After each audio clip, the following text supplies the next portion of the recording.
Get full access to RFR only on Patreon. Become a member of the RFR Patreon community to get more Rebel Force Radio. Bonus shows and content are available right now only at patreon.com/Rebel Force Radio.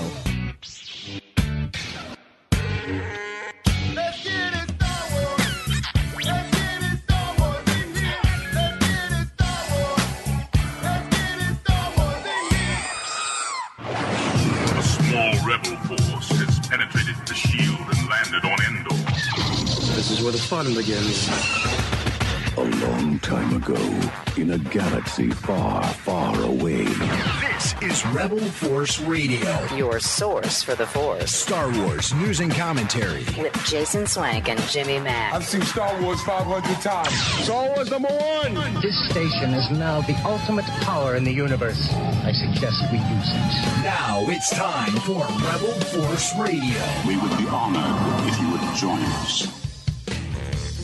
Well, I don't know if anybody knows this, but there is a Star Wars movie out at the theaters right now. You should go see it. It's really good. It's called Solo, a Star Wars story. Check it out. It might still be playing. I think it's still playing. Is it still playing? Still playing. All right, it's still out at the theaters. No, I'm being quite serious. It's a great movie. It's so much fun. And they do, I think, an incredible job of imagining young Han Solo, Alden Ehrenreich doing a superb turn as smuggler Han Solo. I think it's absolutely fantastic. But if you're online these days, you don't know that there's a new Star Wars movie because everybody keeps talking about The Last Jedi. Everybody's talking about the creative teams and the actors and people behind toxic Star Wars fans. That's the headline right now. That's the headline. You know what else is a headline? Thank God George Lucas retired. Did you see? We were all gonna be watching Star Wars in a microscope. What's going on? Is this like the incredible journey? I don't know. It's just horrible. And no one's talking about what's right in front of us, which is Solo, a Star Wars story. But that's going to change. We're going to talk a lot about that right here on Rebel Force Radio. This week's show for Friday, June 15th, 2018. So glad to be with you. We've got some interview highlights coming from the director of Solo, a Star Wars story. No, not Lord and Miller. Talking about Ron Howard. He's going to be revealing his insights into the film. Now that everyone's seen it, this is that great time when the director comes out and says, okay, all right, we don't have to worry about spoilers anymore. Probably everybody that's going to see this movie has seen it, at least in the theatrical run, so I'm going to talk about it. And we've got those highlights, plus listener feedback. We got voicemails coming up. And, of course, we have to talk about all of the excitement going online, if you can call it excitement. All the stuff, the garbage happening online within Star Wars fandom. Hopefully we can help you make sense of all of that. That's all coming up here on this week's show. But first, I cannot do it alone. I must have my good friend and yours from Chicago, Jimmy Mack. Hey, Jason. Hey, Star Wars fans. Man, I'm so happy to be back behind the microphone to talk about Star Wars, talk about all the uproar that's been blowing up online. I feel like I've got a lot bottled up in me. I'd like to get it out. What, you still got stuff left? Not much. I took a deep dive into Twitter. I was like a bull at a china shop for a week, and then I ran out the front door. But like I said on Twitter, everything we have to say, we'll say here on the show. We've said last week, Twitter's not exactly the place for nuanced conversation, but I think here on the podcast it is, and we just want to provide everyone with honest and reliable takes on what we see going on around us in the Star Wars universe without picking sides. We try to find a way to look right down the middle at things and look for the Star Wars that is as opposed to the Star Wars that isn't. And when it comes to what's been happening in the fan community lately, the Star Wars that is really scary. But we'll talk about that. We'll talk a lot about Solo. I'm so excited that we have a special co-host with us this week, Jason, for the entire show. And it's long overdue. Rebel Force Radio family coming home to join us and Jason, I'll let you do the honors of the introduction. Well, this guy goes way back to the Forcecast days when his listeners to his great podcasts lobbied us to make sure that for us to have him on.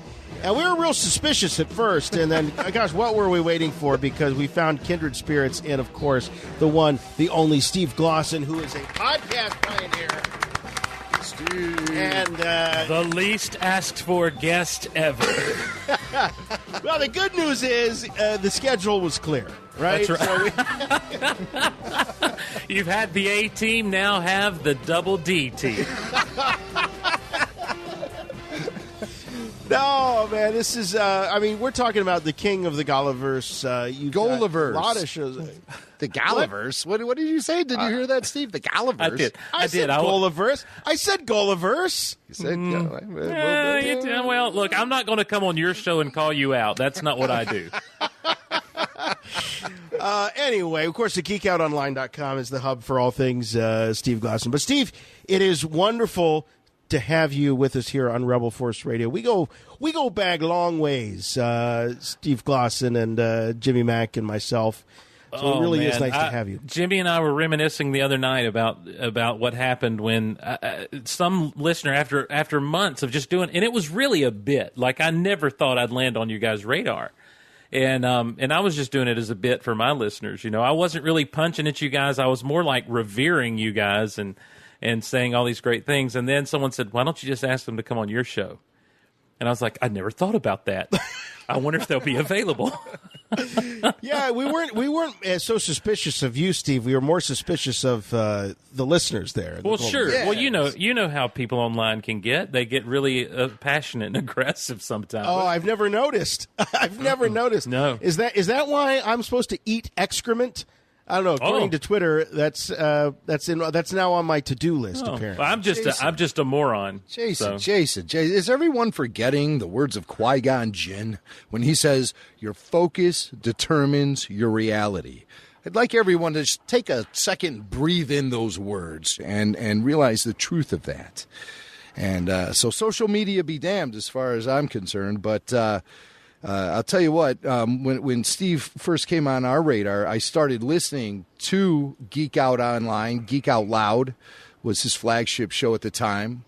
Big Honkin' Steve was really letting it all hang out there, podcasts out, doing dance parties. Never knew anyone to do a dance party via audio-only podcast, but man, it works. It doesn't matter. It doesn't matter if you're in the car, if you're in the bus, if you're in your living room, wherever you are. Even in the turlet. Dance party. Yeah. And so I just saw it was revolutionary, and I started to pick up on the spirit of this guy, and thank God we became fast friends. And, of course, Steve, you have accompanied us on RFR listener meetups at Disney Orlando when Swank would bail year after year. Yeah. I would tap the Glosson. And then there was that one great year when we were able to all get together. Oh, when we finally got you down there, it was so great, Jason. It was. What a great time. Mm-hmm. What a fantastic time. That was a good time. That was my kids still talk about you. They still talk about Steve. When are we going to see Steve again? I said, well, maybe Celebration in Chicago. We'll see what happens. We'll see what develops. Well, that's that. You know what? That is part of why we have Steve here, because this is part podcast and part therapy for Steve. And oh wow, that's an intervention. You didn't know this. It is an intervention because Steve, we love you. Steve Glosson, we're here to save your fandom, sir. Oh, that's what we're here to do. Oh man, is it out there? Is that out there? The stakes have never been higher. I feel like Julie Chen hosting an episode of Big Brother. Well, I'm just saying that I'm not a mind reader, but I think that it is clear that perhaps Steve's fandom, when it comes to the GFFA, could be waning, or could be weakened, or it could be in danger. I don't know, but I'm ready to. I'm ready to see if we can ignite the spark that lights the flame that builds the fire that... We're going to flick your bick. Oh, yeah. I don't know. What does Poe say? I don't know. There's something about flames and ignites and all that. But I think we should start out by sort of taking a look at where you're at now. And I know that you just saw Solo fairly recently. Solo, a Star Wars story. Yep. And I, for one, would love to hear your take. What did you think of the movie? And how did it sort of map to what you were thinking about before you went into the film? Because there was just so much baggage that we were carrying since we follow this stuff so closely. Yeah. I went into Solo a little trepidatious. I've just been kind of disheartened with Lucasfilm, and it seems like every time you turn around, and you guys have made the point, they have fired almost more directors than they've hired. It seems like, and there seems to be such turmoil over there with everything that's going on. Loved Rogue One. Last Jedi, I am still figuring out if I like it or not, and still struggle with a lot of things about it. And so Solo, I was just like, all right, if it's fun, then that's it. And it was a lot of fun. I thought that it was I loved Rogue One so much as far as this new era of Star Wars goes, and it was just below Rogue One for me as far as just the enjoyment that I had in this thing. And then the surprise reveal toward the end or at the end, and just the joy of seeing the Kessel Run, and the adventure was there. The excitement and adventure of Star Wars was there. And somehow there was a little bit of that Star Wars mythology woven in at the same time. It wasn't as heavy-handed as having, Guardians of the Whills there, but it was still, it was so, I felt like the mythology of Star Wars was so deftly done in the Solo movie. Structurally, the first, I don't know, maybe third or first quarter of the movie seemed a little disjointed to me, but after that, once it gets going, it really got going, and I had a great time with it. Yeah, as a guy who grew up on the original trilogy, and of course, Harrison Ford's incredible and iconic portrayal of Han Solo, what did you think of Alden Ehrenreich? I was surprised at how easy it was for me just to slip into him being Han Solo. Yeah. I really did. I expected that to be my big hiccup with this movie. Yeah. As far as never believing him, because in the trailers, I didn't quite get it. I didn't quite see the Solo, but there was something. But this is a different Solo, isn't it? I mean, this is you know what though? I just want to say, but besides the trailers, I mean, there was all this leaked information about the guy can't act his way out of a paper bag, and they've got an acting teacher on the set. The point being that it seems like someone there was had it in for Alden. And I don't know who it was. It was on set, but somebody was out there setting the narrative that this guy was going to be a disaster. And I don't think he was. He was obviously a different Han Solo than the one that we meet in A New Hope. He's still getting his feet out, under him. He's still figuring out this galaxy. For as streetwise as he is on Corellia, he still had a lot to learn out in the big broad universe. But we see that heart of gold coming through that Han Solo always had. We see the Han Solo that flew back to the Death Star to save Luke in this guy. When he realizes that Enfys Nest and the gang are more just like a rebel cell than anything, and instead of going for his own reward, he goes to turn the table to help them. And so from a character and the way that character was written, and really the way Alden portrayed him, I never had an issue. I never had a problem sliding into that being Han Solo for me. I didn't either. I didn't either. And if I did, I would say so. I mean, I'm not. Right. I'm at a point where I don't. You're not shilling? I'm not shilling for the man. No shilling. No, but you've always been a very honest and off-the-cuff Star Wars fan, and someone who speaks from the heart. And I appreciate what you're saying about Alden, because I was surprised myself at how easily I slid into it. You know why it is? Is because we're looking at a young Han Solo. Whenever they do the young guy flashbacks in movies, somehow I accept it.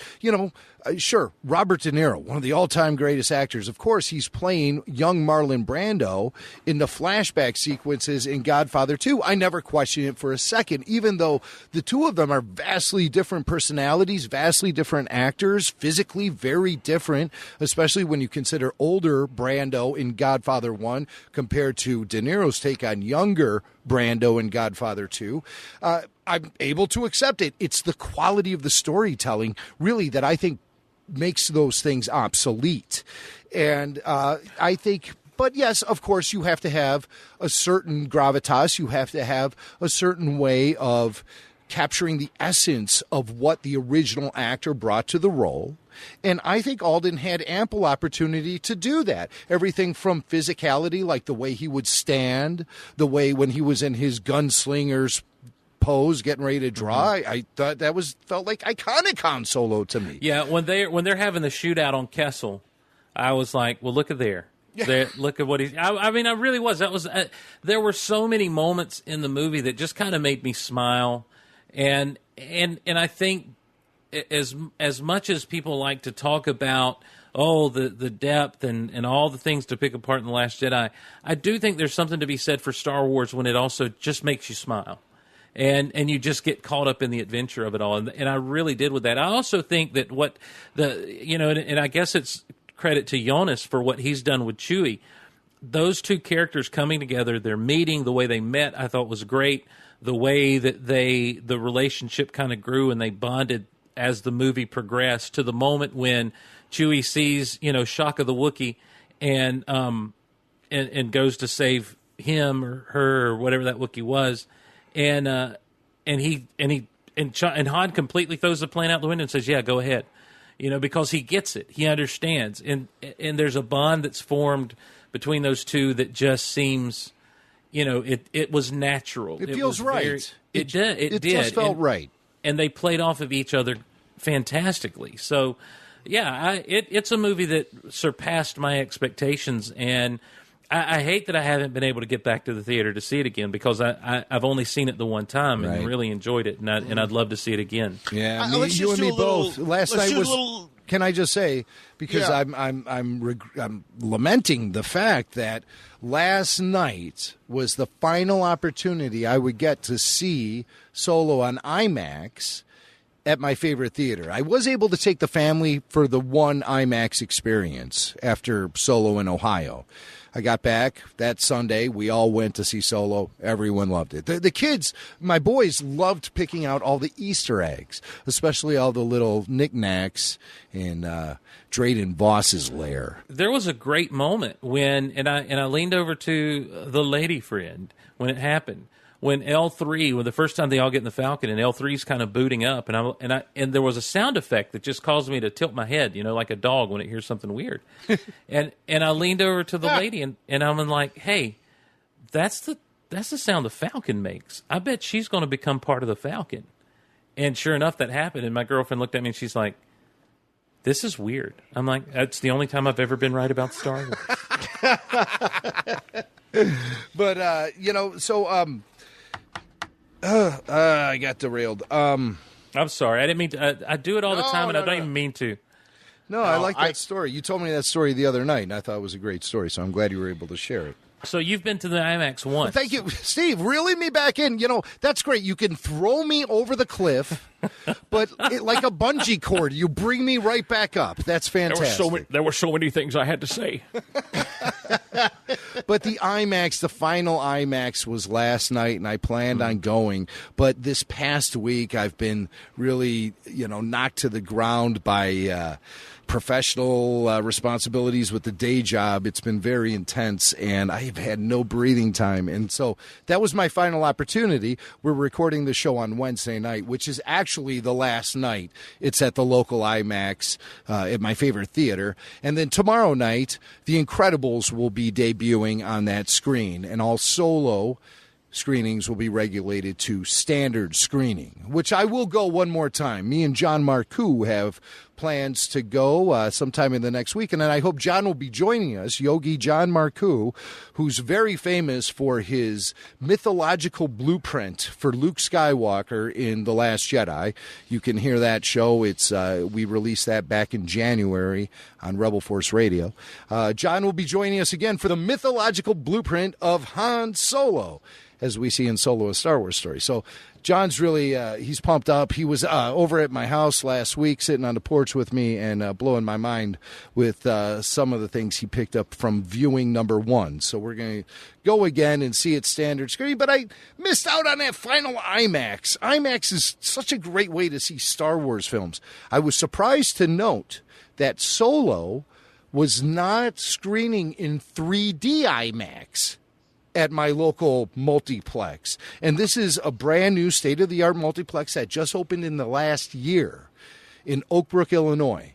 And I was surprised because Rogue One, of course, was 3D IMAX, and The Last Jedi was 3D IMAX. And I'm not a big fan of the whole 3D thing. I walked out of a 3D standard size screening of The Force Awakens. I walked out because I felt like it just made the picture way too dull. It was like I was wearing sunglasses in there at the movie theater. It sucked. But in IMAX, I think they overcompensate for that with the brightness of the picture, and it adds up much better visually for me. But I noticed no Solo 3D IMAX at this state-of-the-art theater in the Chicago suburbs. So I was thinking to myself, did they abandon that? Has anyone seen Solo 3D IMAX? It must be playing, but not really widespread, as the first 3 movies under the Disney realm have been. Let's see. I'm just doing a quick search here. Solo 3D IMAX. Yeah, there are some. It's just not as widespread. Yeah, I'm with you. Yeah. There's not a whole lot. By the way, if you're keeping score, we've got a worldwide gross as of today, as we record the show, of $317 million for Solo: A Star Wars Story. That includes the domestic as well as international, and it is really a third of what Rogue One was. Its worldwide gross. So it's not a bright story. When we look at the box office, if that's what we're going to judge this film by. But I think that there's a lot more to this than the box office. I think that the box office is reflective of, in a lot of ways, a deterioration in the trust between a lot of Star Wars fans and Lucasfilm. And unfortunately, as I said on last week's show, this is the movie that got caught in the crosshairs, and we'll be talking about that, as well as just some really great information that has been laid down to us about Solo from the director, Ron Howard. But first, let's go to the voicemail bag and see what who do we got here. We've got Jeremy from Raleigh, North Carolina. Let's see what Jeremy has to say. Jeremy. Hey, Jason, Jimmy, Ron here from Raleigh, North Carolina. Doing a little workout while I'm listening to your June 8th show. Now we're talking about the young generation, 6 years old, watching Darth Maul. I had an interesting thing happen to me. I was getting gas, and I'm a member of the 501st in the Carolina Garrison. And I had a guy walk up to me talking to me about Star Wars and stuff, because I got stickers all over the back of my truck. The 501st. And this guy was talking to me about the prequel trilogy. And he said something really interesting. He said, well, I think Darth Maul should have been the arch nemesis throughout the whole first prequel trilogy. And I got to thinking about it, and I said, that's pretty interesting. Then I went a little further, I delved and developed that a little further. I thought, it would have been kind of interesting if he was. And they brought Anakin in, and then Maul trained Anakin under the Emperor's guise. Anakin, Darth Vader, at the end of episode 3, kills Darth Maul. And then Vader becomes the greatest villain of all time. That would have been a really cool tie-in story. So you'd have like a, triad. Emperor, Darth Vader, and Darth Maul. One the apprentice, one the learner. What is it? What is it? Always three there are, or always two there are. One the learner and one the apprentice. Anyway, there's three in this one. Because two of them are under the guise of the Emperor. So, I just thought that was a really cool development in my head. Love the show. Listen to it every week. Takes me a little while to listen to it, but I get it done during the week, so I have my next one next week. Love you guys. Take care. See you next year at Celebration. And may the Force always be with you guys. Till then, ciao, ciao. Oh, all right. Okay, Jeremy, well, thank you very much. Did he say, wait, was Cha-cha? Cha-cha? Chow Chow. Chow Chow. Okay, did he say his name? I thought he said Ron at the beginning of his voicemail. Wait a minute, hold on, let's see. Is it Ron or is it Jeremy? Or is it Hey, Ron Jason, Jeremy? Jimmy, Ron here from Ron. That's North. Ron. All right. That's the I was looking Google at the voice transcript, translations. yeah. And also, Ron, way to go. I could tell you were out exercising while you were leaving us that voicemail. Good for you, buddy. Good. Maybe I'll He take left in a the nice entire walk. voicemail, yeah, or on a treadmill. I don't know, but so Ron's saying, look, it wouldn't have been cool. This guy shows up, he's pumping gas. Is that what the deal is? And the guy shows up and sees all the Star Wars stickers on his truck and says, "Hey, I think Darth Maul should have been the big bad throughout the whole Star Wars prequel trilogy, and it should have been Anakin versus Darth Maul and all of that." It does take me back, guys. I remember just back in the the days of the internet when you were waiting for the Poggle dial-up. the lesser checking. Well, That's where they got Poggle the Lesser's voice is an old dial-up modem. That's fantastic. That's exactly right. But I mean, those days when you were waiting for the dial-up, and I was in college, and I was waiting, and all of a sudden, boom! There's the packaged, carded figure of young Obi-Wan Kenobi from this incredible new movie coming out, Episode 1, The Phantom Menace, and who is that crazy sort of devil-faced character that sort of dominated the marketing of Phantom Menace? It's Darth Maul, and you're thinking, wow, oh my gosh, is this guy going to be cooler than Darth Vader? I mean, is this guy going to be okay? We've met the guy that's going to take us through the whole prequel trilogy, and then when he bit it at the end, sorry, spoiler alert, but when he was cut in half at the end, I thought, wow, is this okay? So he's not the new Darth Vader; he's the new Boba Fett. He's the guy that everybody gets excited about, and then it's over. But he's also now this character that just doesn't go away. He shows up in Clone Wars. He shows up in Rebels. Now, all of a sudden, he's in Solo. What do you guys think? Do you think that could he have been the Sith that could have carried the prequel trilogy and then finally been the final cross to bear for Anakin Skywalker as he becomes the Emperor's number one? Yeah, well, I have really very opinionated things to say about this. So I'll let Steve, since he's our guest co-host, I'll let him throw in his 2 cents if he'd like to, and then I'll jump in and respond to Ron, because listener Ron certainly has my wheels a-spinning. Well, I don't. It's one of those things where it's like, well, no, I don't think it would have worked out because that's not how it worked out.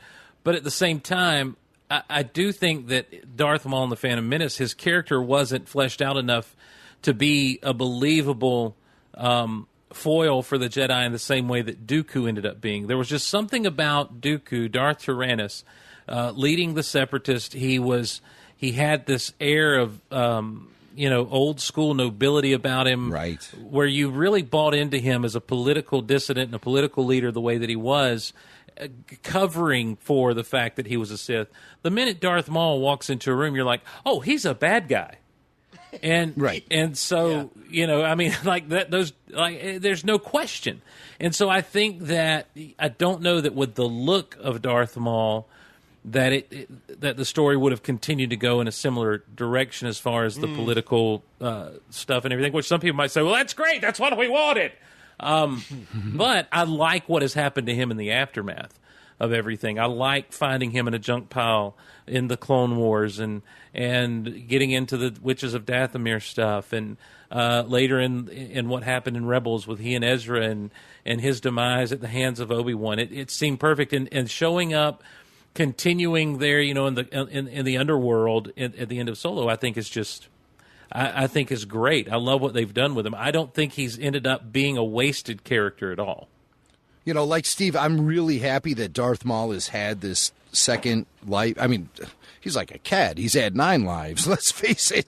But here he is. He's back, and he's in being reintroduced into the cinematic Star Wars universe, which really opens up the door. And this is what gets Ron thinking about Darth Maul. And I don't think Darth Maul would have been appropriate to be the villain that carried on the entire prequel trilogy, because Palpatine really had to be the guy to manipulate from behind the scenes, to turn both ends against the middle, and uprise as the last man standing. Palpatine, what he did was brilliant, and Darth Maul was just a stepping stone.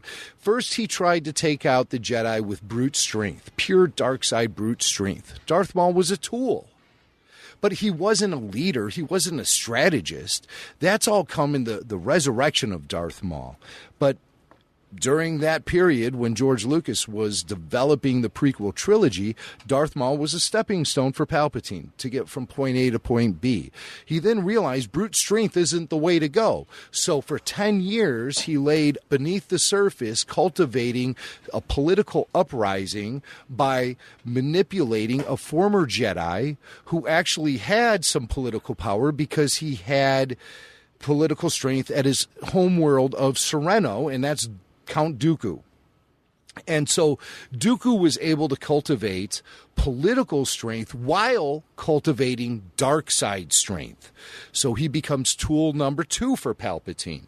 Palpatine uses his influence to kick off the war that he's been wanting to kick off for a while, because he's playing both ends against the middle.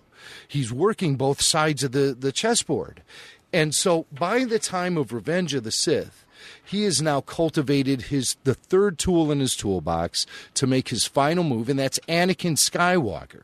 What makes it so great that it's Anakin is that Anakin was on the side of good, and we have known him from a consumer standpoint, a consumer of storytelling standpoint. We've known him since he was a little kid. So we are so attracted to him and connected to him. So when he ultimately betrays everyone, it's much harsher of a blowback on us as an audience. You have this emotional attachment to both ends of the game. So it becomes a much more emotional experience for you to take in the story. Now, the Maul versus Vader thing, I'm dying to see. It was first teased to us in Dark Horse Comics, Star Wars Tales. And, it, non-canon, right? They said it was Infinities is what they called that thing. It was sort of like Marvel's What If. In the same vein as that. And there was a Maul versus Vader showdown. And then Rebels, of course, had the opportunity by bringing Darth Maul into the same era that Darth Vader resides in. You had the opportunity to have the showdown between those two, which I was really hoping was going to happen, and there was no payoff there. So now by bringing Maul back a third time, once again into the same era where Darth Vader is firmly locked and loaded as a Star Wars villain, you're setting the stage for a Maul versus Vader showdown. And who cares if we know that Vader will eventually survive or that Maul survived in the animated series timeline? None of that. It's all irrelevant. It's like the WWE. We just want to see the match. That's right. I'm not barking up the wrong tree here, right, Steve? So that's what I'm thinking. Not at all, because in Rebels, it seemed like Maul, when we catch up with him in Rebels, that everything that he tried to set up for himself had somehow been taken away from him. When he finds Ezra, he's kind of on his last leg of trying to figure things out and get back to, and so he's then bent on the vengeance of where it all started, which is he wants to go wipe out Obi-Wan Kenobi, and that's his hope. Is to take that out and to get his vengeance, to reclaim his power, on the dark side. And he seems like he'd been taken down a peg or two, and that did not happen solely in the Clone Wars when Palpatine showed up and killed Savage Opress and and subdued Darth Maul again. There's obviously that time in between where something happens, and that's one of the things about the Solo film that really the underachieving box office is kind of sad, because I don't think we'll get a sequel because of it, and I think that it would be such a fun direction to go in, knowing Darth Maul's there, knowing that we could have gotten to see Jabba and Han hook up with Jabba and Han and Chewie flying around the Millennium Falcon, just those two again, and all that good stuff. But especially that Maul thread out there. You're right. That's one of those fights I always wanted to see. And running a crime syndicate in the time of the Empire is a definite way to get on the radar, especially with all the Inquisitors and everything out there. It's a great way to get on the radar of the Emperor and Darth Vader. And I just think at the end of the prequel trilogy, to have the showdown between Obi-Wan representing Anakin's life before he betrayed everything that he believed in, and then Anakin, fully consumed by the dark side, representing Darth Plagueis, or representing Darth Sidious, and an agent of Palpatine and an agent of the Empire and the dark side.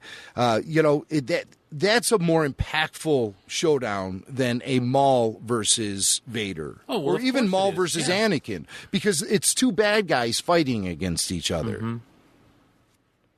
Of course it is. I mean, the whole thrust of Sith was getting to that Obi-Wan Anakin fight, which did not disappoint.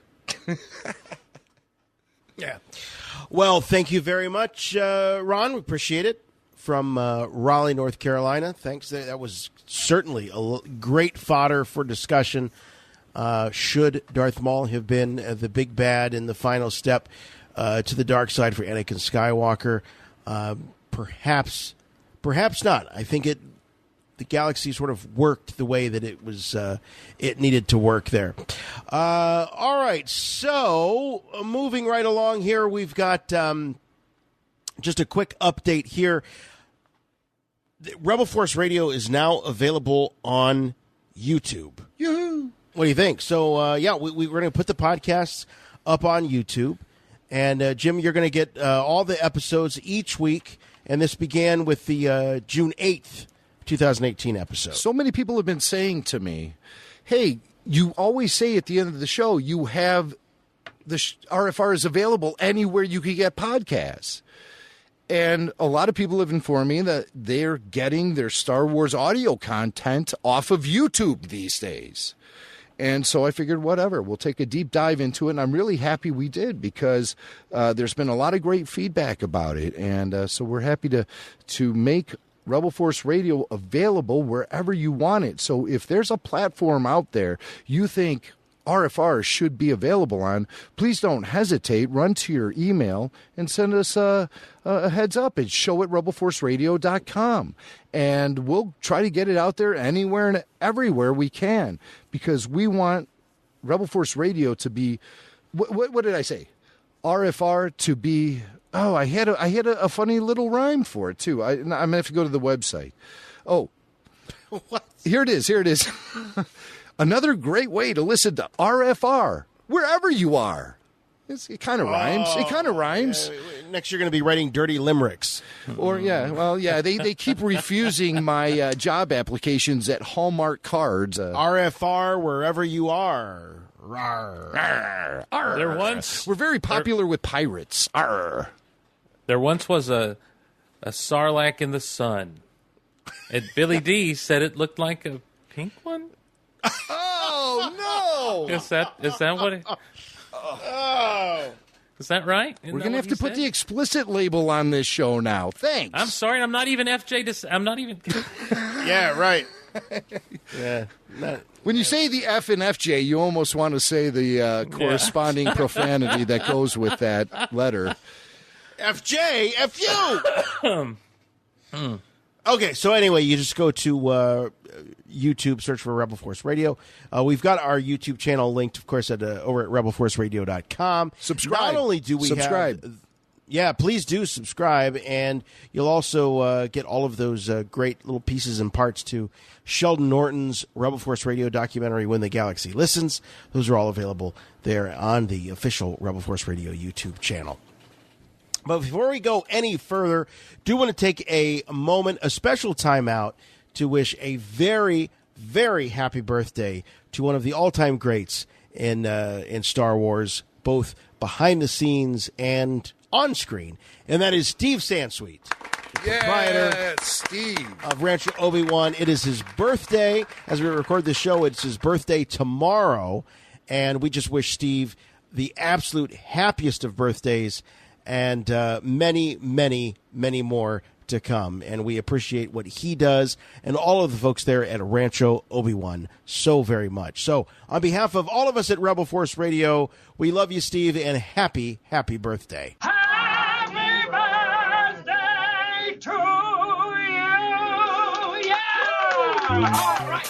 Rancho Obi-Wan is home to the world's largest Star Wars memorabilia collection, as recognized by the Guinness Book of World Records. Become a member of Rancho Obi-Wan right now to get exclusive access to tours of Rancho Obi-Wan hosted by Steve Sansweet, invites to special events, and more. Plus, you can also make a difference and help Rancho Obi-Wan grow with a simple donation of $1 or higher. Visit RanchoObi-Wan.org now to get the latest news, become a member, or make a donation. RanchoObi-Wan.org. All right, this week, the news is brought to you by our good friends at Harry's. Yes. And I got to ask you, Jimmy, when it comes to Harry's, what's the best part? What do you love about using Harry's? Well, you know, it's a chore for guys to have to shave that beard each and every day, so I don't do it. But every third or fourth day, I start to feel that uncomfortable gruffiness, that scruffy nerf herder sort of feel. And I say to myself, you know what, son, it's time to groom. And so going into the shower, I prefer to use Harry's razors because they really do give me the best shave. As a young man, I used to nick up my chin a lot. I used to nick up my neck. I would get those little razor burns and bumps. With Harry's, I get the smoothest shave ever. And as a father of two teenage boys who are just now starting to experience the joys of beard, well, they're very happy when I give them the Harry's razor and I say, this is the smoothest shave you're going to ever get. And they say, yeah, right, Dad, because they don't believe a word I say. But then they try it and they say, oh, my God, you're not kidding. Dad, get more Harry's. Yeah, and Harry stands behind the quality of their blades. And look, we all know that switching razors is not an easy decision. So they created this amazing trial offer set just for listeners of Rebel Force Radio. Claim yours right now by going to harrys.com/rebelforce. That's harrys.com/rebelforce. And they're going to guarantee the close, comfortable shave at a fair price, like Jimmy was saying.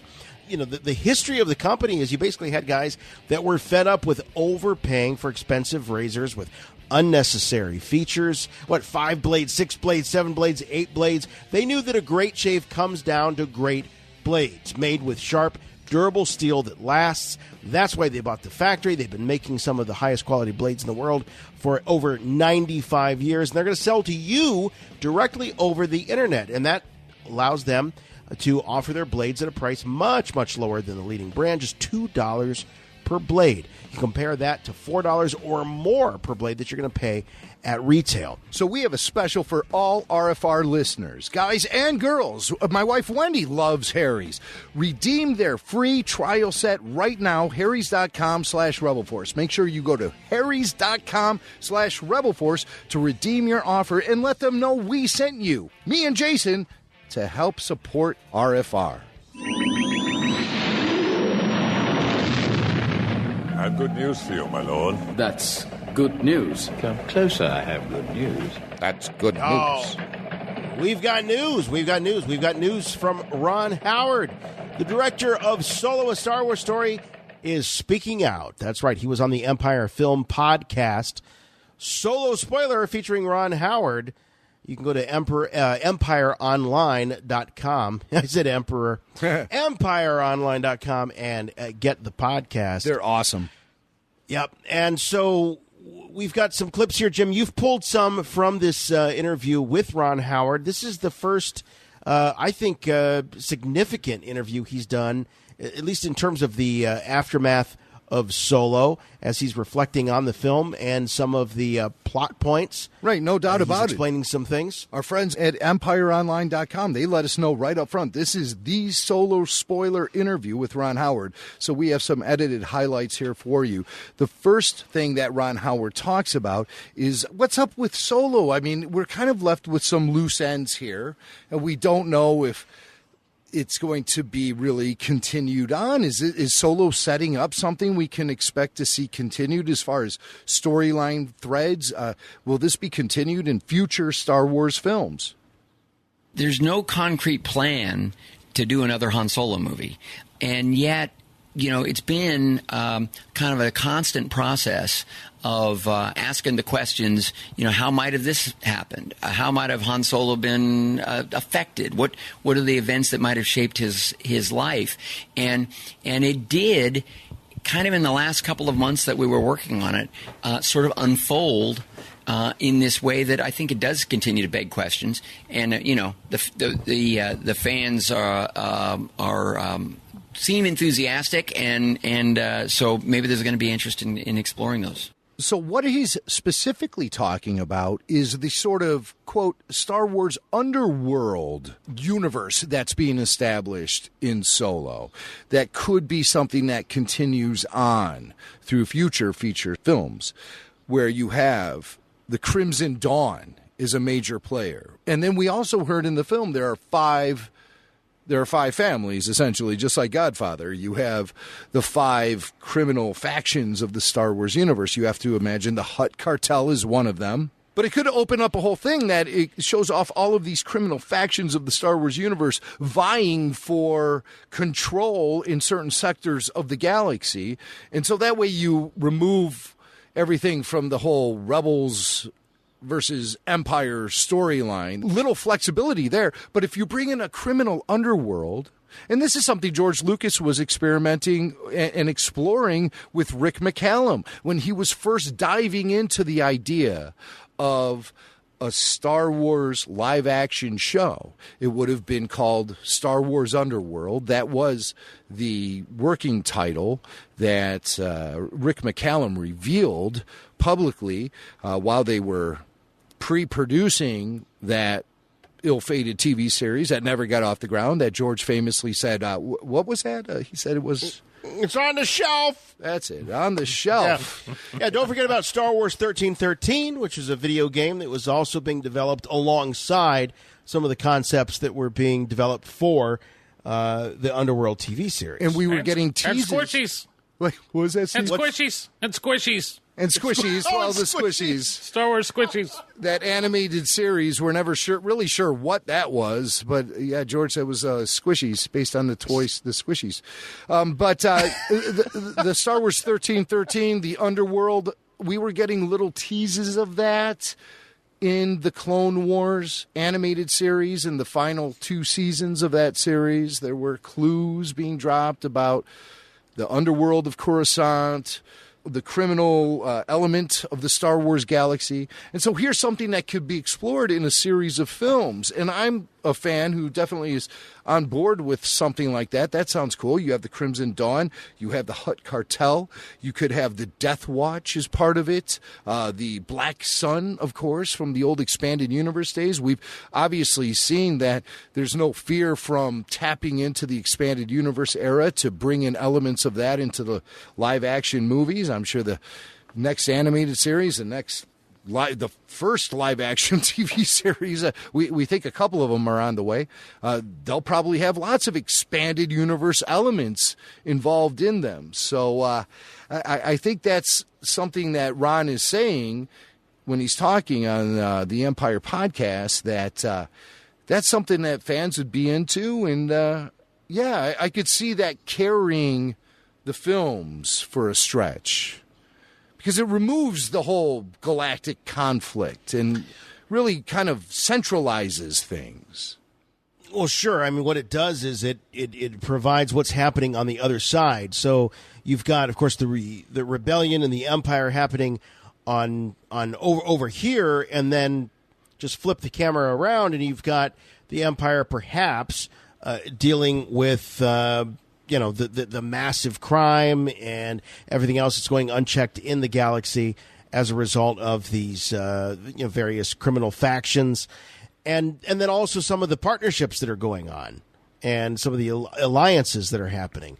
So it is a really clever way to sort of stay in the same era that has been so well tread through, and there's not a whole lot of surprises left in that particular setting, and then just sort of flipping the camera around and saying, yeah, but this is what's happening. What you don't see is these, this criminal underworld that's on there. Mm-hmm. Wait, what about Steve? What does Steve think about something like that? Would you like to see further exploration in the films into that criminal underworld? Well, would that make a really solid thread that can carry through several different films? Well, for me, you've got to have a hero, and if we're going to follow Han and Chewie through their adventures in that underworld, yes, for sure. I was really excited when they said, the Pikes control Kessel, because that's something I'd never thought we'd see in a live action setting, and there they were, looking like they did in the Clone Wars and everything, and I'm like, wow, this is really, really cool to see all this, and I don't think that. Obviously, it's something they've wanted to do for years, Jim. You mentioned the 1313 and the live-action series that was supposed to focus on the underworld. And since the Cantina sequence in A New Hope, Star Wars fans have just been driven to that seedy underbelly of the Star Wars universe. So true. Wanting all the backstories of those aliens, and it just got ramped up more when we get to the bounty hunters that are on the bridge of the Star Destroyer in Empire. And suddenly that opens up. Remember in Season 2 of the Clone Wars, the rise of the bounty hunters? Everyone was so excited. This is going to be amazing. And they didn't quite focus on that, I think, as much as people would have liked to have seen. But it's obviously something for fans that has not been tapped as much as the fans may like it to be. I know some of people's favorite books from the old EU are those Tales from the Cantina and Tales from Jabba's Palace. Yes. The Boba Fett, the Smugglers trilogy or whatever, that was, where Boba Fett, it opens with like Boba Fett blasting his way out of the Sarlacc pit and everything. And so it's, I think it's definitely some untapped potential for Star Wars that I think fans really want to see. And look, here's what I've discovered about myself. Is if it says Star Wars, I'll probably go sit down and watch it. Yeah, right. Well, of course, and that's the thing. And we're going to get into some more of this later on in the program. But clearly, we're all sort of on that same page. It's Star Wars product. We're going to go. We're going to check it out, and then we'll see. We'll reserve judgment. But it's at least going to be enough of a hook to get us there. Sure. But it's certainly not going to, absolve anyone from any sort of criticism and constructive criticism that we have as fans and not just fans, but people that have been following this for 40 years. Mm-hmm. We didn't just come on yesterday. Oh, I'm starting a petition for a Salacious B. Crumb standalone film. Yeah, finally. Salacious, a Star Wars story. It's about a salacious Star Wars story. A salacious Star Wars story. Crumb.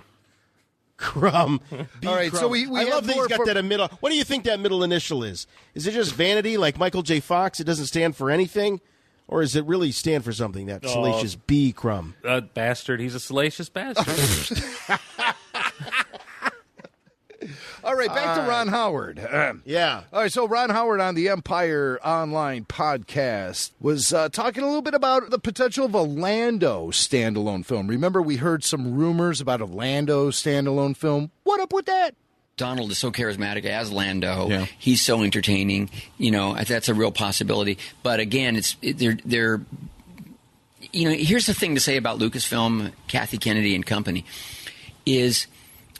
And fans worry that there's some kind of a sort of a corporate agenda to just start cranking out the movies. And I came in from the outside. I don't observe that at all. What there is a real passionate desire to explore it. What there was Ron, please save this movie for us. if he were, I just keep, because it's his voice, I keep going to like Arrested Development bits. Ron didn't see Kathleen crying in the bathroom. Guys, I grew up on Happy Days. I mean, I hear Richie Cunningham. That's what I love about Ron Howard, is he's such a genuine person. It shines through his characters. It shines through his narration. It shines through his having to deal with film publicity and all that crap that he has to deal with. But he really sounded very down to earth and very relaxed in this Empire podcast. You shouldn't be surprised by that. That's the look. I don't doubt for 1 minute that the culture there is not corporate and not about just turning these movies out. I don't believe that at all. I think that it's probably very much more, or was, I should say, more lackadaisical. I think that there was a lot of things that they took for granted. But and again, we'll talk about it later in the program, but I think there's been an erosion of trust, and unfortunately Solo is paying the price. We should point out too that this podcast was released really before the before the writing was really on the wall in terms of what this film was going to mean as far as box office goes. So this is a little bit of a Ron Howard prior to, I think, sort of the big reveal of how this film was going to be greeted by not just Star Wars fans, because this series was posted 6 days ago. I think the writing was on the wall for this film after its miserable underperformance during Memorial Day weekend. This is a podcast that was released 6 days ago. Well, after that, I believe we don't know when it was recorded. I tend to believe that yes. I listened to the whole thing, and I recommend everyone don't just take whatever little highlights we've pulled. Go to EmpireOnline.com and look up the Solo Empire podcast spoiler special with Ron Howard and listen to the whole thing for yourself. I have to admit, I don't think the box office was really approached at all during this interview, but just by judging by the whole rhythm of the conversation, I think this was recorded well after the fact, well after opening weekend. So if you had an interview with Ron Howard, if we had one here for Rebel Force Radio, we wouldn't sit on it, Jason. We would definitely not sit on it. I wouldn't sit on it, but it seems kind of odd that the question wasn't brought up. What do you make of the lackadaisical box office results of this film? All right, well, you know what? I can't confirm or deny I think it's that. Weird. I listened to this thing poolside, man. I was probably drifting in and out of consciousness, especially toward the second half of it. I think they recorded this probably sometime in between the premiere and the embargo being released and the national release of the film, and it was pre-recorded, and then they were told when they could release it. And I don't think this to me does not sound like a director of a film that is dramatically and uncharacteristically underperforming. This sounds to me like a guy that's still anxiously awaiting the fan reaction to this movie. Or otherwise, he wouldn't be talking about potential sequels and potential spin-offs. Well, I really can't argue with that point. What I think is likely to be the situation is that they had a coordinated interview with the director of the film, and it was coordinated when this thing could be released. Okay, hey, you know what? That's fair. That's how Hollywood publicity works, and so we shouldn't jump to any conclusions about anything. But let's just listen to what Ron's saying about certain things here. He's talking about the Darth Maul moment. In the script, it just said the big boss, and we don't dare put in print who it is. So I realized that I thought they knew who this character was, and maybe it was Vader or something. I didn't know. I didn't know who it could be. And they really didn't. They had not decided. And they just sort of mentioned, they had kind of a list of a few candidates, and they even talked about just inventing a new gangster boss, because there are 5 syndicates. They're just not, maybe they just invent somebody. Yeah. And I said, Maul. Oh, yeah, what happened to him? Because I hadn't really seen the animations, but I knew more had happened with him. And they told me the story, and I said, well, wouldn't that be cool? So that's how Maul got slid. But what he's saying is that and there he was. But when they were shooting it, there was not really any sort of specification as to who the character was. It was just. Does that kind of bug anybody? It bugs me a little bit too. This sort of this paint by numbers thing that they got going on. Well, it's just like who can we slot in at the last minute to drive some fan interest in this film that really doesn't contain those kind of elements? What sort of seeds can we plant for the future? Does this not just sort of show you sort of what a guy like Ron Howard was up against? I mean, you got this guy who is a terribly prolific filmmaker going back to the 80s, and all of a sudden, he gets this script, and it's this sort of weird paint by number, insert villain here. We don't know what's going to happen there. I can't even imagine what that must have been like for someone like Ron Howard, who I think probably has a much, typically has a much firmer grasp of the creative process. Yeah, you think this would be more fully fleshed out. Can I give a bit of a different viewpoint on this? Please, this thing? Yes, absolutely. I listen. On one hand, I completely agree with you guys. On the other hand, I'm like, how cool is it that someone sat down with Ron Howard and was like, okay, here's what happened, and. Like, I would have read that. I just think I would love to be that guy, like, okay, Ron, check this out. And now let me show you this clip from the Clone Wars. Oh, and this is what happened over in Rebels. But now Rebels happens after all this is going to happen in Solo. So, just whatever Ron makes it very clear that there was coordination between John Kasdan and the Lucasfilm Story Group, and then John Kasdan fed information to Ron Howard. That was sort of how the dominoes fall. It's all there in the Empire podcast. I just think it's one of those things. It's like you want the people that work on these things sometimes to be fans. But I also, in the case of Solo, I really think it played out well that Ron wasn't much of a fan. And when he's like, "What happened to him?" and they have to tell him, I think it is kind of a neat thing to think of Ron Howard learning about Star Wars. On the other hand, I completely agree with your point about this paint by numbers aspect of things. And not even, Jason, I don't even think it's a paint by numbers. It's more like a throw the spaghetti against the wall and see if it sticks. And I really do think... Well, there's no vision. I mean, this is so clear to me. This is so clear. And this is coming as a guy, from a guy who I've really enjoyed the films that have come out since Force Awakens, including Force Awakens. Well, of course you have, because you love Star Wars. For what they are. You love Star Wars. I love talking about it.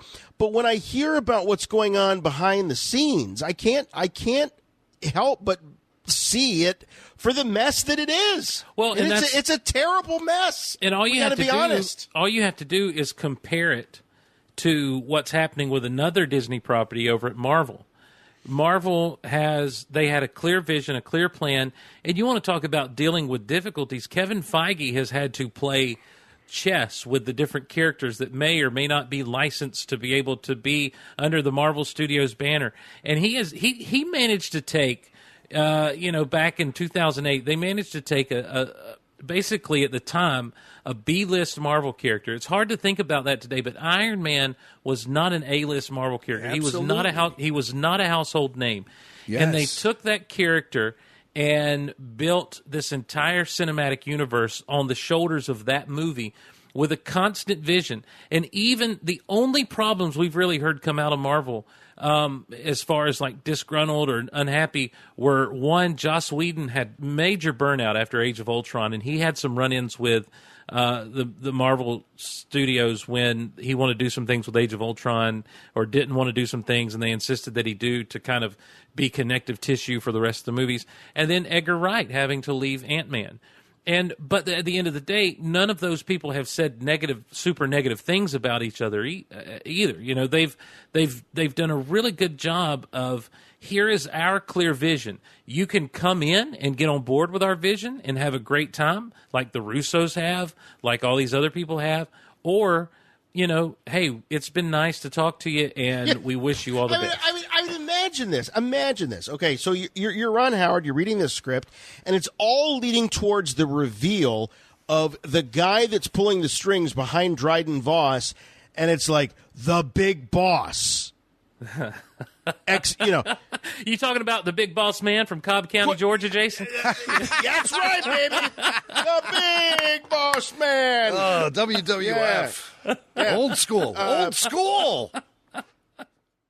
With bully stick and all, and the sunglasses that have chrome on the inside. All right, hold on real quick. I need to see if I don't know if he listens or not. Stuffity, if you're listening, what I need is that clip from Solo, and instead of Maul showing up, it's a Big Boss Man promo from back in the day. Yeah. Right. Stuffity. Stuffity. That's right. If anyone knows... Big Boss Man coming to the Richfield Coliseum, I'm going to take it to Hogan. Richfield. All right. So, but again, I can't imagine... the frustration that and the sort of who cares? I mean, if you don't even care enough to think about who the lead villain is going to be, where all the breadcrumbs lead. Now, look, does it have an impact on the film at the end of the day? No, but when you hear this stuff that's happening in terms of how the sausage is getting made. It's like, good God, you're lucky that you're coming across, you're ending up with anything that's remotely edible when you sort of have this kind of weirdly, I don't know, it could be, here's a list of 10 people it could be, kind of attitude when you're filming the damn thing. It's insanity to me. Just absolute insanity. It's like the Keystone Cops run around just bumping into each other, and occasionally they get lucky. Okay, so let's get back to Ron Howard and the Empire Online podcast. He continues to talk about that sort of mystery head of Crimson Dawn. It wasn't really fleshed out. No one knew who he was. Could be anyone. And the concept of a famous Hutt gangster was brought up. I was about to ask you guys about that. The Big Slug, was he on the list for potential heads of the Crimson Dawn? Jabba was on the list, yeah. But they kind of knew they didn't want to go that way because it would be sort of funny and maybe a little bit too much like sequel baiting. Again, I think, look, everybody's waiting for the fans to really tell Lucasfilm, what they'd like to see more of, particularly in terms of these more experimental non-saga movies. All right, well, case closed on when this thing was released. I guess so. I guess there is a little bit of evidence there because the ears don't seem open at all. Yeah, and again, the thing that's so interesting about this is, and I mentioned this earlier, is what this is this is a symptom of the erosion of trust between the fan and the creator. In this case, we're going to say creator Lucasfilm, and I never thought I would see it. Coming up and doing these podcasts over the last decade, I always thought there was just an incredible amount of trust. I mean, you look at a guy like Dave Filoni, who really has over the years endeared himself to Star Wars fans, and this was the kind of guy that earned that trust over years in the development and the creation of the Clone Wars and then into Rebels, and he could spend that like currency. First we doubted about Ahsoka, but then he proved it, right? And it worked. And then we were a little bit doubtful about the Darth Maul thing, but he proved it, and it worked. And then it got to the point where, you know what, if Dave Filoni's name is attached to this thing, we're going to go along for the ride. And he earned that trust.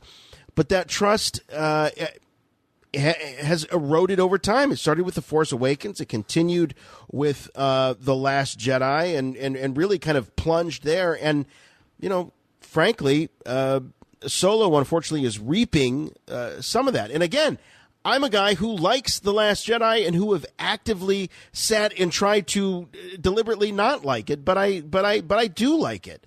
But I also, at the same time, understand the problems that people have with it.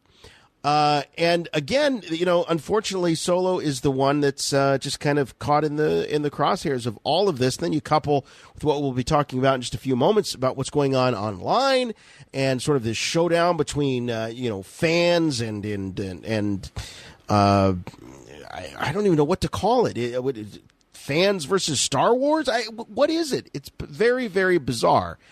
and we'll try to help you digest it all as we try to understand what's going on here in the in Star Wars fandom. But Jabba the Hutt was thrown out there. He was on the list. He was one of the potentials. He seemed like the natural to me. I don't know. He says that, the thought was that it might be funny. It might be comical. Maybe if Pizza the Hutt showed up. But Jabba the Hutt seemed very logical. I can't imagine that being a punchline. That's the thing that kind of they thought that'd be funny. How is Jabba showing up funny? If Jabba's on the scene, then it's like, oh, so he really is kind of solidifying his control of the galactic underworld. It sounds like a case of failure to realizing the best way to execute it.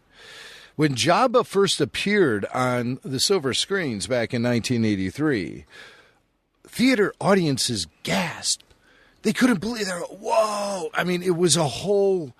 Not only were you taking in the big crime lord himself and his massive presence and size, you were taking in this entire environment that was around him that was so exotic but yet obvious the very second you set eyes on it. That was the stuff that made Jabba work so well when he first appeared on the screen. But yeah, Jason, you brought up Pizza the Hutt. I mean, there are things that have entered into the public pop culture consciousness that has sort of removed that mystery and exoticness from Jabba the Hutt, unfortunately. I think it can be brought back. We got to take it back. Let's bring back the exotic quality of Jabba. Do you think there's also maybe a part of him that felt like there would be new fans watching this who may not have been exposed to Jabba and just wouldn't buy a giant slug being very intimidating? Well, I don't know. I mean, that's what I mean. It comes down to the execution. Mm-hmm. Lucas and Richard Marquand and the production staff, Robert Watts and Kazajian and all those guys. They really knew how to present it to fans of that era. We need filmmakers who know how to present it to fans of this era. I mean, Jabba is probably proven, I think, to be even more difficult than Yoda. They've still not gotten Jabba right. They tried with the special edition. That was nightmarish. They tried with Episode 1. I didn't mind the special edition. I thought that was a hoot. But hey, it was awful. It was awful. Oh, come on. The first try was kind of weird. It sort of, Jabba had a more gelatinous feel to him, like if Jell-O was made out of pixels, especially now when you look back at that first stab. But then Lucas went back and cleaned it up a little bit after he developed the technology to bring Jabba to Episode 1. And I like seeing Jabba in Episode 1. So he took that model and then incorporated it into the special edition. And that's what you got. And then there's been tweaks made along the way. I never felt like either of those Jabbas felt as imposing as not even close. Not even close. Physical Jabba was shot so well. The lighting was perfect. The cinematography was perfect. It captured that exotic quality. It really did. Yeah, and they've struggled with it as probably more so than they did with Yoda. I don't know what it is. There's something very special about what happened there on the set when they were giving us Yoda for the first time there on Dagobah and Empire Strikes Back, and then Jabba in Return of the Jedi. As Jim said, it has a lot to do with lighting. It has a lot to do with the way that these characters were sort of envisioned in these environments. In 83, audiences gasped. Audiences I was one of them. Gasped. Yeah, I was one of them. Yeah. All right, finally, one more here as we listen to this podcast interview with Ron Howard from EmpireOnline.com. This is Ron talking about Kira's decision to not join Han at the end of the film. There's no happily ever after here for Kira and Han, and this is why. Kira is she's traded not just for power. I mean, basically, in my mind, she knew she couldn't run off with Han, that it would be his death and hers. Yeah. And so she set him up to go, assuring him that she'd follow, but knowing she couldn't really. She had to clean this situation up as best as she could. And I think she sort of hoped she could report in and then disappear, but he trapped her. He said, "Come to Darth Maul," and did I pronounce that right? I always get the Darth Maul.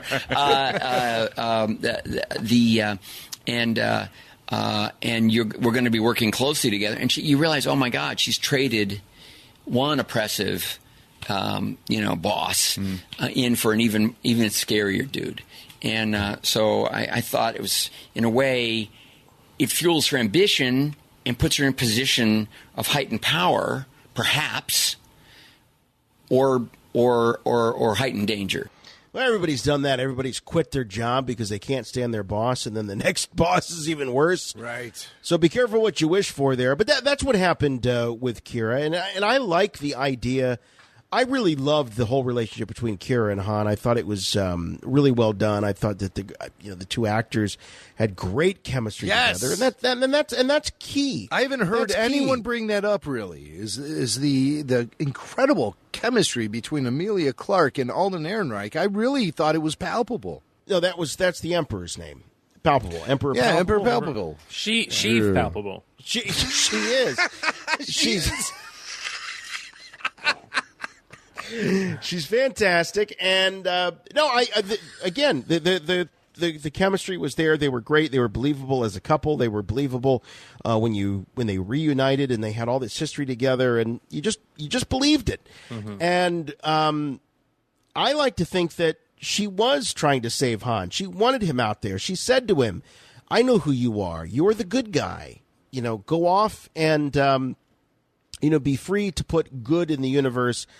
I can't. I'm not in that position to do that. And she was trying to tell him in so many ways, that she was in a completely different position than when the last time they met. And she spared him, and I thought that was fantastic. The one with Darth Maul, I don't know that. I mean, Ron Howard is saying that, maybe perhaps in her mind she thought she was going to be able to rendezvous with Han. Right. And then she, comes across Darth Maul. I didn't read the scene that way. I read the scene. She knew who she was dealing with. I think so. She knew who Dryden Voss's boss was. That's why I thought this was a compelling thing to play for you, Jason and Steve, is because I thought the same thing you guys were thinking. I didn't get any indication that her heart was broken because she couldn't go off with her childhood fling. I felt like she was committed to the cause almost. And like someone who is a devotee of the Sith, she's not revealing all of her cards. Very Palpatine. I think she's committed to her cause. Yeah. I think that after the life she's led. Oh, by the way, I'm not saying she's a Sith. By the way, I'm just saying being exposed to that whole realm of whatever. I think that this is someone who, the way she grew up, the way she was always held down, held back, even by Dryden Voss. She did live in fear of him, but she was also, I think, trying to pull his strings here and there. You could see him you could see her at times manipulating him a little bit. I think that she's playing her game. I think she's working her way up the ladder to ultimately be the power. And I don't think she realizes the extent of what's in her way with Maul. I think that's true. I think that if you look at it's pretty clear that she was one of Lady Proxima's favorites. So true. she was able to look, she's running around with Han Solo. They get caught running away, and Lady Proxima has sympathy for Kira and says, "Oh, don't throw it away on this guy. This guy's garbage. This guy's trash. You've got talent. You've got potential. Let's preserve you." And you can tell that she probably had a very similar effect, perhaps for different reasons, on Dryden Voss. So she's working her way, just like Steve's saying, up the ladder, and then all of a sudden, the immovable force meets the unstoppable object with Darth Maul, who's not going to be swayed. He's not going to be, taken aback by her feminine wiles or any of that. This is a guy that is just as cold as they come. And so she's really met her match. It's like, boom. I think she stopped. Mm-hmm. She stopped. But I think that all along, throughout this film, she's had Han's best interests at heart. And now I'm not saying that she would, take a bullet for the guy or a blaster bolt for the guy, but at the same time, I think she found a convenient way to sort of satisfy both things. She got Han out of the clear, and she also assassinated the crime boss so that she could rise up to the next level. Guys, what do you think of this concept? How about this for the next spin-off Star Wars film? They announce it this summer at San Diego Comic-Con. You ready for this? Star Wars Crimson Dawn. And it is the origin of Crimson Dawn, which includes how Kira got involved, how Darth Maul survived and became the head of the whole thing. It all is around Darth Maul. And it includes everything you need to know to launch off the next phase of Star Wars films, based around bringing iconic characters into this Crimson Dawn environment or influence along the way. I don't think it carries a film series. I think it definitely could carry a television series. Okay, or a TV series, A lot of times I think of Solo. And I think about what happened on the silver screen and everything, and I think about how that could have played out as a TV series myself, or how that mythology established in this latest film can be extended via a television series. Bring in Alden, bring in Donald Glover, get them all, and just make it a TV show, make it a weekly TV show. What the hell? I just don't think it's possible. I just don't see it being possible. Maybe an anthology TV series would be the answer, or a TV series that shifts from season to season, like True Detective, and it tells you a different story from different perspectives with different characters. That could be a potentially great Star Wars series. Yeah, I just don't see the evidence of that level of imagination. Honestly, well, I'm throwing it out there. There you go, free of charge. Yeah. Yeah, but you've said it now, and so they're going to want to undermine your expectations. Yeah, right. Now, Jimmy Mack wishes this. Make sure it doesn't happen, guys. I'm not somebody who's complaining. So far, so good. I've been enjoying everything. Like Steve said, if it has Star Wars on it, we're going to buy it. We're going to go for it. I still feel the same way. We're at least going to try it out. No, I mean, I think that there's a lot of gold to be mined there within the whole Crimson Dawn and the Underworld. But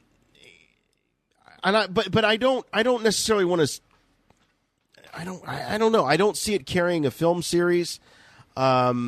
Well, Jim, it's interesting that you say. Well, it's interesting that Jim says, what's the next phase going to be? So how do we define phase one? Phase one is the sequel trilogy proper, episodes 7, 8, and 9, and as well as the two filler films, Rogue One and Han Solo, or Solo: A Star Wars Story. Is that's going to wrap up phase one? Well, I think the standalone films, the Star Wars story films, is something that can just be a constant dotting along the landscape.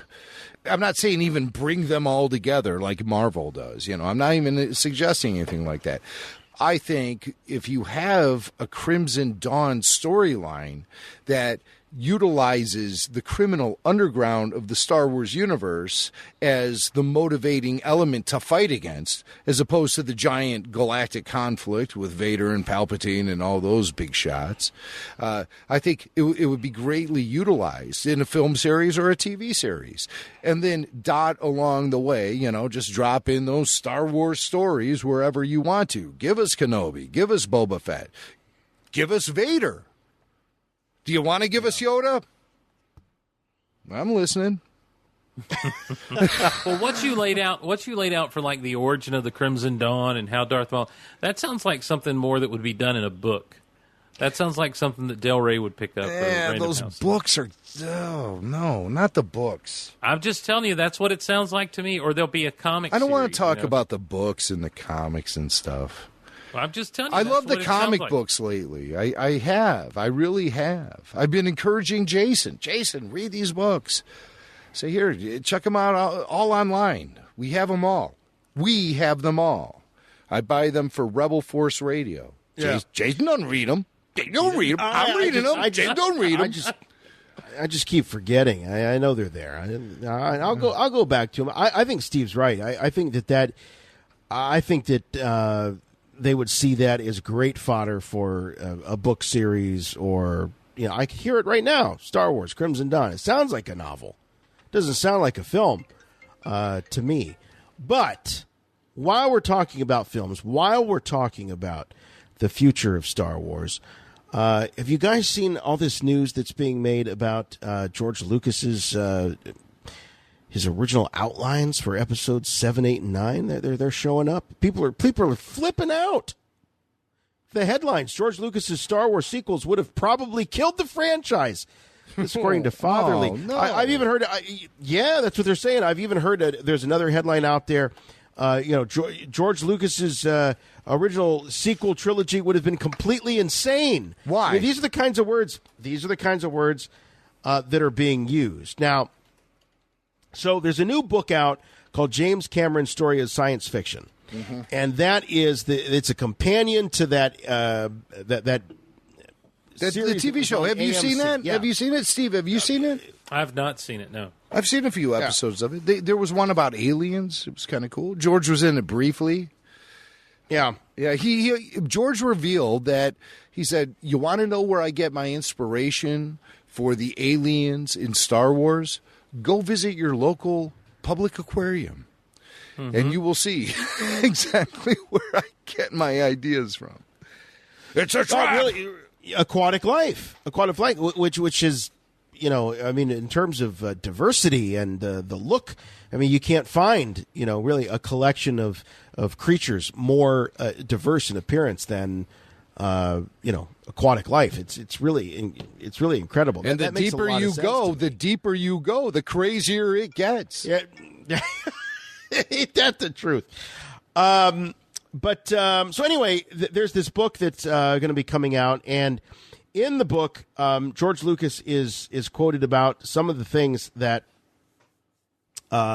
might have been a part of episode 7, 8, 9 had his original outlines been what they used. So George said the next 3 Star Wars films were going to get into a microbiotic world. But there's this world of creatures that operate differently than we do. I call them the Wills, and the Wills are the ones who actually control the universe. They feed off the Force. So much has been made, oh my God, fellas, about this into a microbiotic world, and people are taking this very literally. And they're like, "Oh my gosh, is this going to be like what was the movie where Inner Space, where the guy was?" flying around. Dennis Quaid was flying around Martin Short's body. Right. Hold on. We have an exclusive here.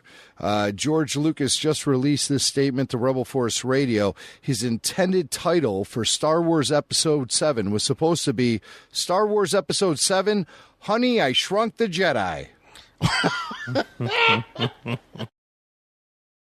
Yeah. All right. Well, but everyone's talking about, we were going to get into a microbiotic world. When I read that, I didn't sit there and think that we were talking about, these little organisms fighting each other. I thought what he was talking about was really doubling down on this idea of the midichlorians. Yes. And that he was going to explore that and how these, midichlorians are, what determine the level of abilities and connection to the Force and all of that people have, almost like a genetic, I don't know quite how to describe it, but he was going to operate from that level. I didn't think it was going to be like under a microscope and you're going to see these little organisms fighting each other. And that's just plain silly, but everyone's taking it very literally and saying, "Oh, thank God. Oh, we're so glad that George Lucas isn't around. But these movies look a lot better to us now. Holy cow, I was ready to boycott these movies, and then I read what a complete buffoon George Lucas is. Well, that's incredible timing, isn't it?" Well, look, here's the thing. The minute he says focusing in on the wheels, come on. I don't care if it's microbiotic, macrobiotic. I don't care if it's probiotic. I think it would be like yogurt. To get into George Lucas's take on all that would be fantastic. We got a little taste of that, sort of, in the Yoda arc of the Clone Wars. Jason, you mentioned this, and I haven't seen any of these articles, but I'm looking at one here from Collider right now where they have some quotes from Mark Hamill about what was going to happen originally, according to what Lucas had told him. And here's a quote out of this article. Let's be honest. After the disastrous prequel trilogy, did we really want to see Lucas back in control? Absolutely. Oh my gosh! And yeah, see, let's throw Tolkien out of Middle Earth while we're at it. Come on, right? Exactly. It's unfortunate George couldn't suffer the storm. I mean, it was social media was new, it was growing, and George looked at it and walked out of there because he saw the storm that was coming now, and the storm is hitting hard and fast, and what we're dealing with, our Star Wars creators can't deal with that sort of level of back and forth with fandom. They need to pull back. Back then, the media was content to call George Lucas racist. Yeah, and right. Now, Right. Now it's the fans are the ones that are racist. George was racist because of the Nemoidians. George was racist because of Jar Jar Binks. And most of us, those with common sense, laughed this off. This is a man who is now, of course, married to a beautiful African-American woman. And, of course, he was fending off these trolls who were calling him racist back then in the dial-up days. But that's not – but, they weren't content to do that. Now they're turning their claws out on the fans and anybody who has anything critical to say about the films. Of course, it's you can't. It's beyond criticism because of the fact that it's now racist or sexist to criticize any of the thinking that goes on there at Lucasfilm. Never thought I'd see verboten. Never thought I'd. It's verboten. Yeah. So anyway, moving on here. So George was talking about this. I don't believe that this was I don't think this was meant to be taken literally. I think George is talking sort of metaphorically. But he was going to double down on this idea of the midichlorians. I have never been a big fan of the whole midichlorian concept. One of the things that I really loved about J.J. Abrams and his vision is, and I do believe, and I use that word very deliberately, I believe that J.J. Abrams had and has vision for Star Wars. I think he's a very visionary guy. I don't always agree with everything that he says and everything that he does. Who does? But one thing I will say for the guy, I think he does have tremendous vision, and I think that he had an idea for all three of these films. Mm-hmm. But the culture at Lucasfilm and the culture of Bad Robot did not get along. I don't think it was all, lollipops and roses as it's been portrayed. And I think JJ needed a break. First of all, JJ had to lobby now not once but 2 times to get an extension on the release dates of these films because he doesn't want to be rushed. Perhaps Rian Johnson might have been served doing something similar. But anyway, so you have JJ. I believe that he has a vision, and has I think been able to bring that vision to life, perhaps better than some of the others that have attempted this in the modern, Star Wars cinematic universe. But JJ wanted to bring the Force back. He wanted to bring it back down to earth. He wanted to make you feel that you could be a Jedi, or that it was out there and it was attainable for not just these, the members of the lucky midichlorian club. Well, right? Well, okay. The thing is, I don't know. I don't want to turn this into a referendum on midichlorians, but no. But to speak from the heart, There's a key word that Qui-Gon gives to Anakin when he's explaining to Anakin what the midichlorians are. He says they're an organism that resides in all living cells. The Force is, Yoda says, life creates it. It makes it grow. That it's not just that you can't be a Jedi if you don't have it's that these midichlorians, the more there are, the more you are able to tap into the Force. That the Jedi had found something biological to examine or to explain, to help find Force-sensitive students or Force users and that sort of thing. And that's part of the problem with the Jedi during the prequel era, is they had begun to rely more on technology than faith. But also to take it out of universe, George Lucas was using it as a storytelling device to explain to the audience why Anakin, a kid from the middle of nowhere, has now all of a sudden become, in Qui-Gon Jinn's appreciation, the chosen one. There had to be something there sure, the kid could drive a mean pod racer, but I mean, that can't be the only thing that indicates to Qui-Gon that this kid has special abilities. Qui-Gon even takes it a step further. It's not like Anakin is a likely candidate to become a Jedi Knight someday. Anakin Skywalker is the chosen one. So there has to be some sort of cinematic device that an audience could latch on to and say, well, at least he's got the highest midichlorian count of all time, more than even Master Yoda. And Master Yoda, up until that point, was the standard for the highest exalted Jedi Knight of all time. Think about it.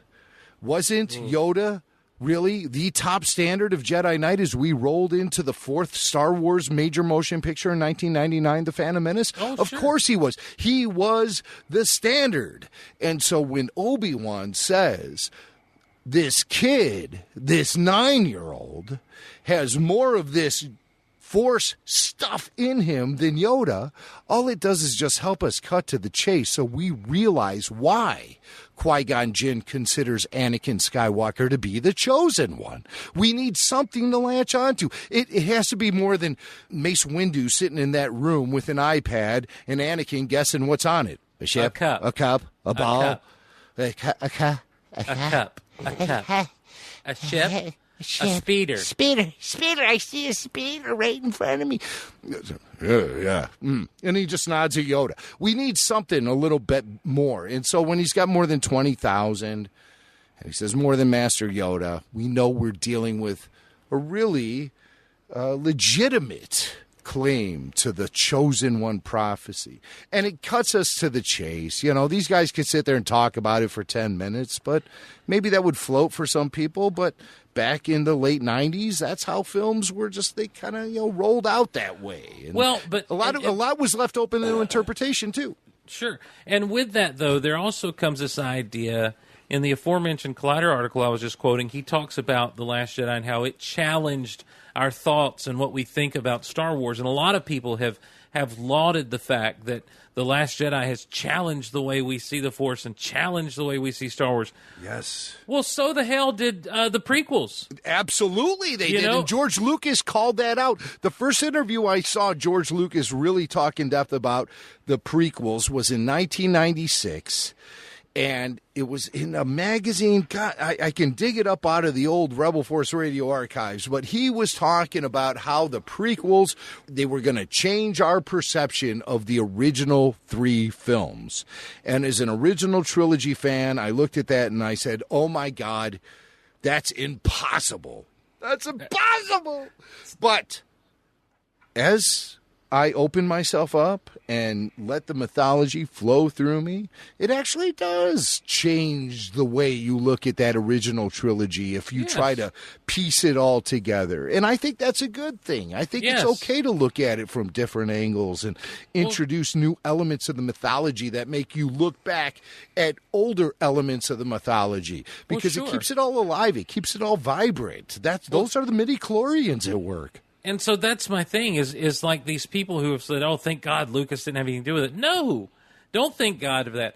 I don't, for as much as I've liked some of the stuff that they've put out in the Disney era of Star Wars, man, would I love to have had George Lucas's sequel trilogy. That's something that we should be like, oh, man, it'd be really neat. I wish there was a treatment that we could get our hands on one day. I wish he would kind of come out and talk about that more in detail, just to kind of hear and get a feel for it. Not, oh, thank God. Oh, thank the Force this didn't happen. That would have been terrible. It's like, it's the weirdest thing to me. I think we could have had it, Steve. I think we could have had it. I think when George Lucas sold the company off, he was considering himself part of that asset.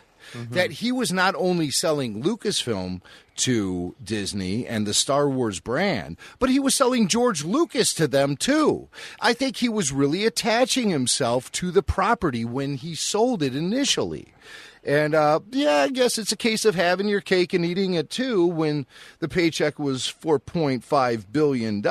But George really was, I think, an essential chemical element in the Star Wars brand, as much as ILM, as much as Skywalker Sound, as much as Lucasfilm itself. I mean, George Lucas was an important element, and I think he was including himself as added value to that deal. That's why he was developing Episode 7 prior to the sale. That's why he was developing the solo standalone film prior to the sale, is because he wanted to keep the ball rolling, but he didn't want the burden of running a company. He didn't want the burden of being responsible for the bottom line because he's an artist, and he wanted to keep his art vibrant and alive, but he recognized in the dire economic situations of the time and also the blowback from the local community when he wanted to build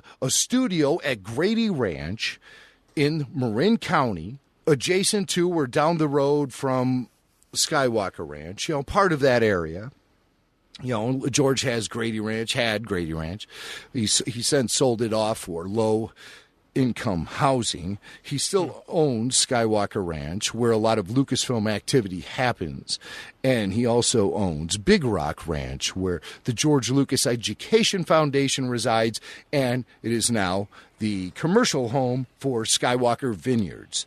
So, when George got cut down by that local community after he tried to build a film studio there for almost 20 years on Grady Ranch, and he kept getting cut off at the ankle, so he finally gave up. And at that point, that's when I think he realized, I cannot maintain Star Wars under my own terms, under my own bankroll anymore. I need some economic foundation, and Disney is the place to keep the brand alive. And so by selling it to Disney, he felt like he was also going to sell himself and his expertise and his foundership of Star Wars. That was part of the deal. That's why he was developing stuff. Can't you guys see it? He was developing the story outlines for the sequel trilogy. Once the sale was made and he lost the control, other creatives were brought in and they took over and excluded Lucas from contributing to the direction of Episode 7. They slammed the door shut in his face. That's when George stepped away and had that famous interview when he basically let it all hang out. Right. They looked at the stories and they said, we want to make something for the fans. So I said, all I wanted to do was tell a story of what happened. It started here and it went there. And it's all about generations, and it's about, the issues of fathers and sons and grandfathers. And it's a family soap opera. I mean, ultimately. We call it space opera, but people don't realize it's actually a soap opera. And it's all about family problems and it's not about spaceships. So they decided they didn't want to use those stories. They decided they were going to go do their own thing. And so I decided, fine, but basically, I'm not going to try to. They weren't that keen to have me involved anyway. But at the same time, I said, I'm not going to. If I get in there, I'm just going to cause trouble because they're not going to do what I want them to do. So, and I don't have the control to do that anymore. And all I would do is muck everything up. So I said, okay, I will go my way and I'll let them go their way. So, but now that we look back in retrospect and we're able to connect the dots, because we couldn't back then. But now that we're able to, it's all painting a very clear picture that George was forced out. He was so forced out, and it hurts me to say that. Oh, yeah, I hate it. I hate it for George. I hate it for Star Wars because, remember, he brought in Kathleen Kennedy to run Lucasfilm before the sale.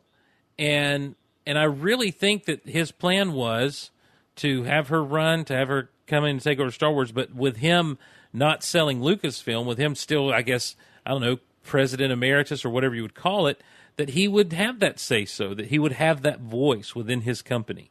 And it really does seem like not long after that sale that he was just out. Yeah, I think that it was about, getting someone in there to run the business so that he could make movies. Right. and write movies and further that. And there was a whole lot he wanted to do. I mean, there's no question that Star Wars was the engine that was running Lucasfilm. That was the engine that was running it so that he could do all these other things. I mean, look at Pixar as a great example. Look at Industrial Light and Magic. You look at Skywalker Sound. You look at THX. You look at all these different things that are the beneficiaries, that are sort of the children of the engine that is Star Wars. There are some interesting things. This goes back. I got to pick up this book that we're talking about, the James Cameron story of science fiction, the companion to the AMC miniseries, because there are some really incredible things that are talked about.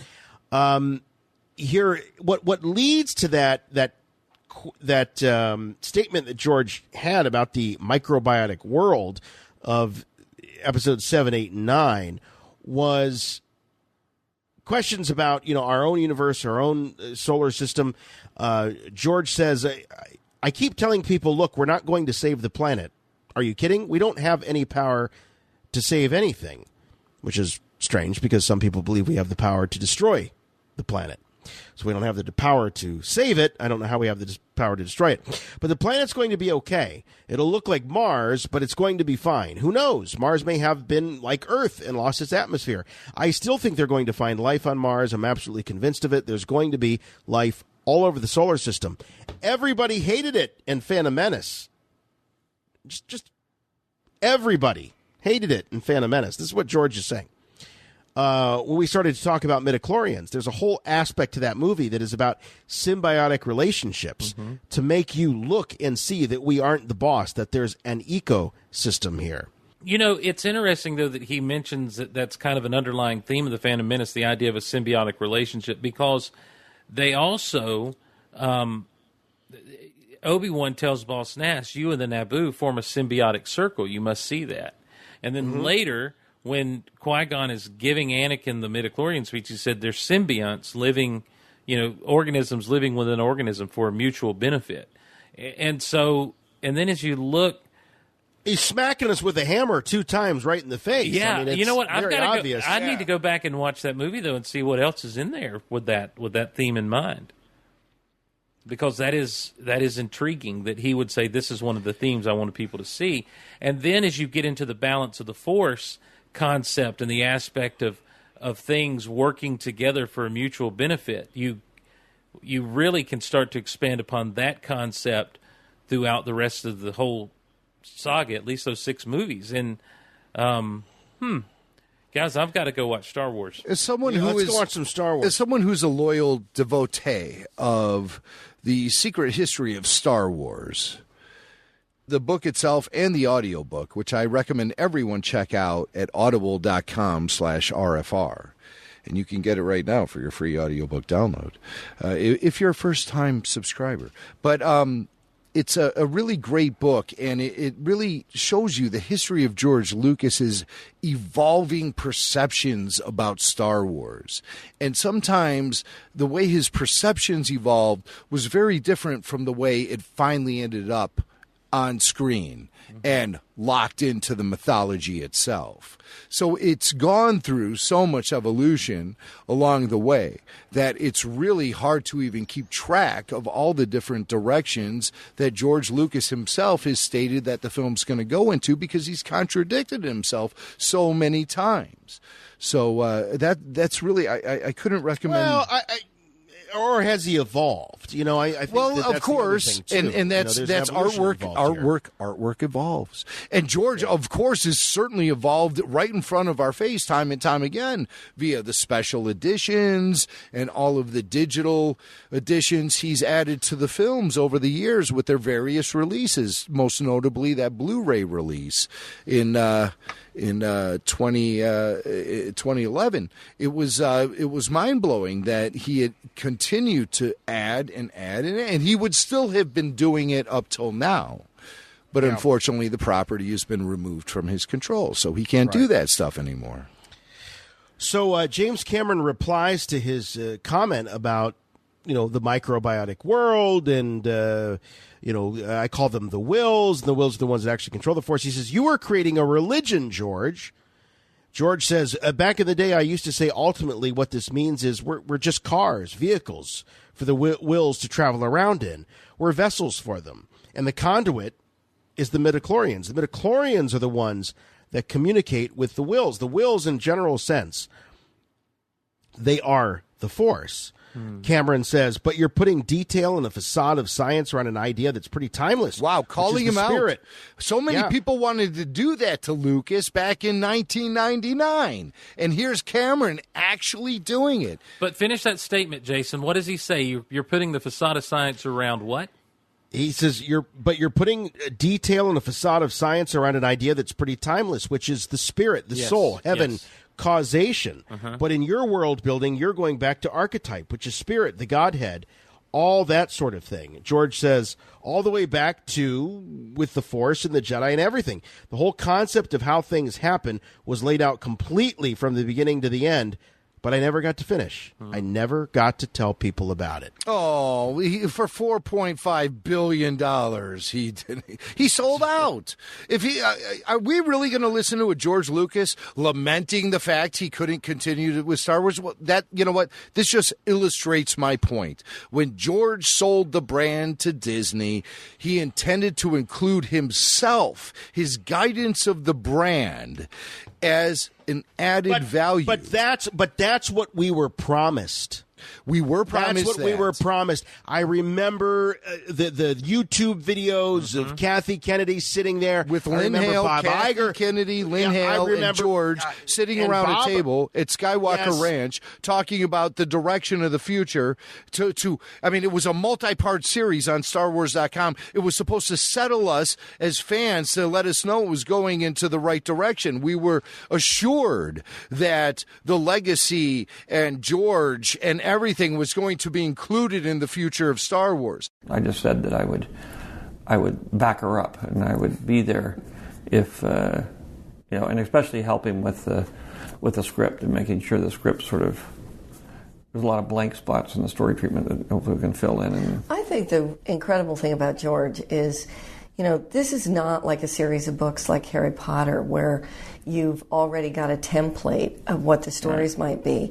These are original stories and original ideas that come out of a world that essentially is in George's head. So the beauty of the collaboration that can continue is as we work our way through these scripts, if we're sitting and saying, I wonder if this character can do that, or does this make sense within the rules of Star Wars? That really, he's the keeper of the flame when it comes to that. It's the same thing with the first three films. That's all my job is to be the keeper of the flame. George was part of the deal.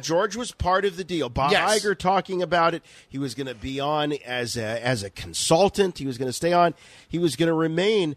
And a lot of us, keep in mind, this was right on the heels of the Clone Wars. And we saw how powerful and important the relationship was between George Lucas and Dave Filoni. And we covered every single episode of that series. We were critical where it was merited, and we praised it where that was merited. But at the end of the day, we always knew that, well, what are you going to do? It's George. It's his universe. He created it. And so we're here to comment on it. And that you took the bitter with the sweet, and that was that. That's what we thought we were getting in this new era of Star Wars that was owned and controlled by Disney. You were still going to have the influence. You're still going to have the maker involved. And it didn't happen. So, at any rate, I do want to pick up that book. I love the fact that George is, more outspoken than he used to be. But to me, it seems as though all of this is just very presciently timed. And I'm not going to say that this is all, some big conspiracy or whatever. But the thing that no one seems to be really talking about now is the performance of Solo at the box office, the relationship between Star Wars as a brand and the fans. It's very, very, very ugly out there online. I think the relationship and the trust, the erosion of trust between The brand, Lucasfilm, Star Wars, and the fans is at an all-time low, and it shows. It shows in the people. Look, I said this last time. Solo isn't underperforming at the box office because people don't like the movie. It's underperforming at the box office because they're not going to see the movie. So this idea that it's a bunch of racists, bigots, homophobes, sexists that or toxic Star Wars fans, which is the new buzzword that is wrecking Solo, is not the case. They're not going to the movie. They're not going to the movie. Why are they not going to the movie? Because, one, they fundamentally, in a lot of cases, disagreed with the direction that the company took with characters like, I don't know, Luke Skywalker. In Episode 8, not only fundamentally disagreed, but were then lampooned, made fun of, and called terrible names online by the very people that are in positions, paid positions, to promote the brand and to create synergy within the fan community.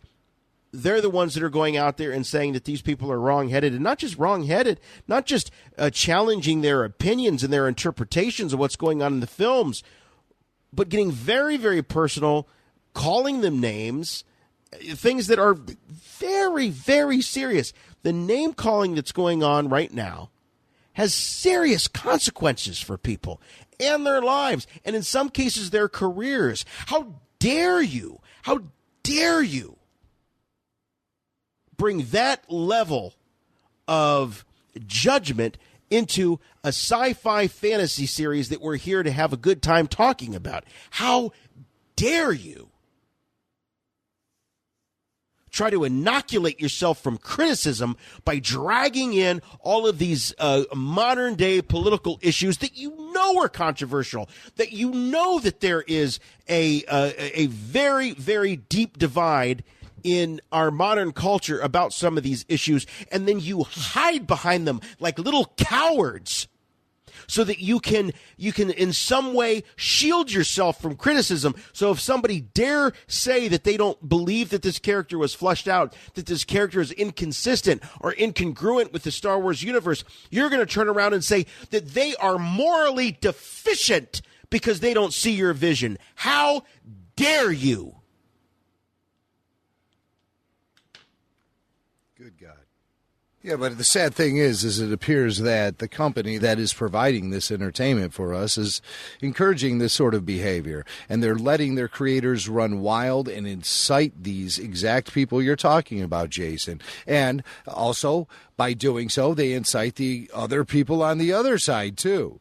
And we're standing here on an island in the middle watching these two factions clash with each other with brute force and wicked strength over what? An entertainment property? Okay? I mean, this is foolish and it's ridiculous, and it's only because, unfortunately, the creators of Star Wars have been able to run rampant on social media and really disgrace the brand. And that's why I call for a social media policy to be instilled on all people who work on Star Wars and earn a paycheck from Lucasfilm. Lucasfilm employees, Lucasfilm independent contractors, Lucasfilm creators, actors, they need to tame down all of the fighting back, because it's all about feeding the trolls. This is not about respecting anyone who wants to attack creators. We also ask for them. Screw it. We're telling you, shut up. Just shut up. Quit taking out all of your angst on people who are making movies that are supposed to entertain us.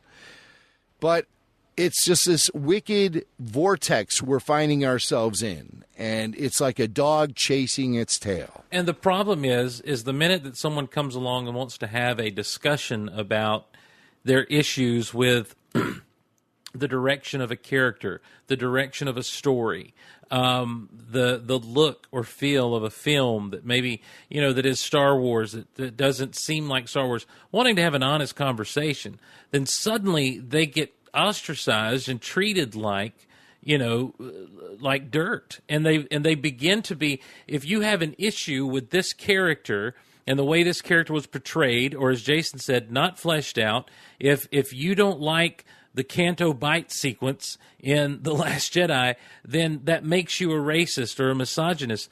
And there's no intelligent discussion about the making of the film, the mythology of Star Wars, the purpose of Star Wars as Lucas originally set out.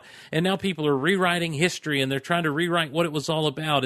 And those of us who've been around for 41 years as fans, literally my entire life, a Star Wars fan, am now just an old fanboy, which is being used as a derogatory term, and I just need to sit down. So the minute I'm told, well, I'm just a fanboy and I just need to sit down, my response is, like George Lucas, okay, I'll see you, because I have a life to deal with and I have other things that that are on my plate that I need to handle. I started 10 years ago. I started Geek Out Loud because I liked movies that other people didn't like. I liked the prequels. And I wanted a place where you could have intelligent discussion without breaking down into those old school geek battles where we just started calling each other stupid or saying this sucks or using phrases like raped my childhood, without all of that mess. And now that has crept back into fandom. And it's crept back to such a degree that there are some evil people out there doing some nasty things for, I don't know what their motivation is. And the response seems to be, if you disagree with anything creatively, if you disagree with anything this way, then we're going to lump you in with this whole group of people. Mm-hmm. We're going to lump you in with all of those evil people. And what that causes then is for people like me to either A, step out and say, I'm done, I don't want to be a part of this, or B, to just kind of start to use the tactics of the people they've been thrown in with. Because, hell, if you think I'm that way, I'm just going to act that way. And, if you're going to lie about what my opinions are, then, fine, you want to hear what my opinion, I'm going to tell you, you're going to lie about them anyway. Right. So I might as well tell you. I think what's really fascinating here, and I went back and I looked because John Boyega has been following suit with, what we found fault with, guys like Chuck Wendig. These are people who are stewards of the brand. They are ambassadors of the brand, and I don't think that is their place. Look, I'm not going to use the word rights here, okay? This is not about rights and freedom of speech and all of that. You want to go talk about that? Go listen to another podcast. Go turn on any 24-hour news network. You can talk all you want about rights. Go watch C-SPAN. What we're talking about is what's appropriate, okay? And I don't believe that it's necessarily – I'm old school. I don't believe that it's appropriate for a brand to sit there online and argue with a bunch of useful idiots and defend themselves. Because you know what happens when you sit and you argue with an idiot long enough? No one watching is going to be able to tell the difference, right? You just keep – so the media is just eating this up. They just love this. But if you go back to October 20th, 2015 – I've got a story here from the New York Daily News, and the headline is, handful of Star Wars fans get hashtag boycott Star Wars 7 to trend, claims new film promotes white genocide. Now, everyone knows this is the big trailer that came out on Black Friday that gave us our first glimpse of Episode 7, and one of the first things we saw was John Boyega in the Stormtrooper taking off the helmet and revealing that he's, an African, a dark-skinned character who was clearly a stormtrooper. And apparently, and I have to go back and look at some of these things. I do barely remember. If you go back to our archives, I'm sure we covered some of this boycott Star Wars 7. But the New York Daily News said it was a handful of fans. They got it to trend. Some of these people were crazy. And here's the real crime. Is that I got news for some of you fellow Star Wars fanatics out there. It's not a very simple universe to grok for a lot of people. Believe it or not, there are some people that don't understand the difference between clones and stormtroopers. And so when John Boyega's face popped up on that in that trailer, some people go, well, wait a minute, I'm confused. Wait, shouldn't he look like Tim Morrison? Right. I mean, they might not have said, shouldn't he look like Tim Morrison? But shouldn't that be like the clones? We just saw these movies where they all looked the same. They were all the same guy. And those people got lumped in with some really vile people out there that used the the opportunity of the new Star Wars movie to promote their agenda of racist, blatant racist crap that has no place anywhere. But what I appreciate is at that time, the New York Daily News was at least honest and said, this is a handful of Star Wars fans. They really showed them for the fringe elements they are. Now, where the dishonesty comes is they don't really, and I don't know if this is as much dishonesty as it is ignorance, don't understand why some people were incredulous and questioning somebody that looked like John Boyega being a stormtrooper when a lot of folks, your average Star Wars viewer out there, was just educated in the fact that all the stormtroopers look alike. So immediately those people get lumped in, and then it becomes a big deal. So that's back in 2015. Now we've got John Boyega, again, following in the footsteps of Chuck Wendig, and really sort of taking it to fans, going so far as to saying and responding to critics of where his character was taken in Episode 8, is just saying, we don't care. That's a quote right from his Twitter feed. We don't care. With him engaging the trolls. That's the unfortunate thing. He puts a quote out there like that, and that's going to stick to him like glue. Don't add fuel to the fire. Don't fan the flames. It just gets worse and worse and worse. Yeah, I mean, it all started where he said, if you don't like Star Wars or the characters, understand that there are decision makers, and harassing the actors, actresses will do nothing. Agreed. You're not entitled to politeness when your approach is rude, even if you paid for a ticket. I have no problem with any of that. No. I have no problem with that. I think that's John trying to say, hey, wake up, people. There's the people that write this stuff. There's the people that direct this stuff. And then there's us. We're paid to, breathe life into it. I'm a hired gun. I'm not going to sit there and lecture Rian Johnson on how he should be writing Star Wars. Of course not. I have no problem with any of that. And then he said to the majority of Star Wars fans, and I appreciate the fact that he says to the majority of Star Wars fans, thank you for supporting and putting yourselves in our shoes. You understand that there is a process so much appreciated.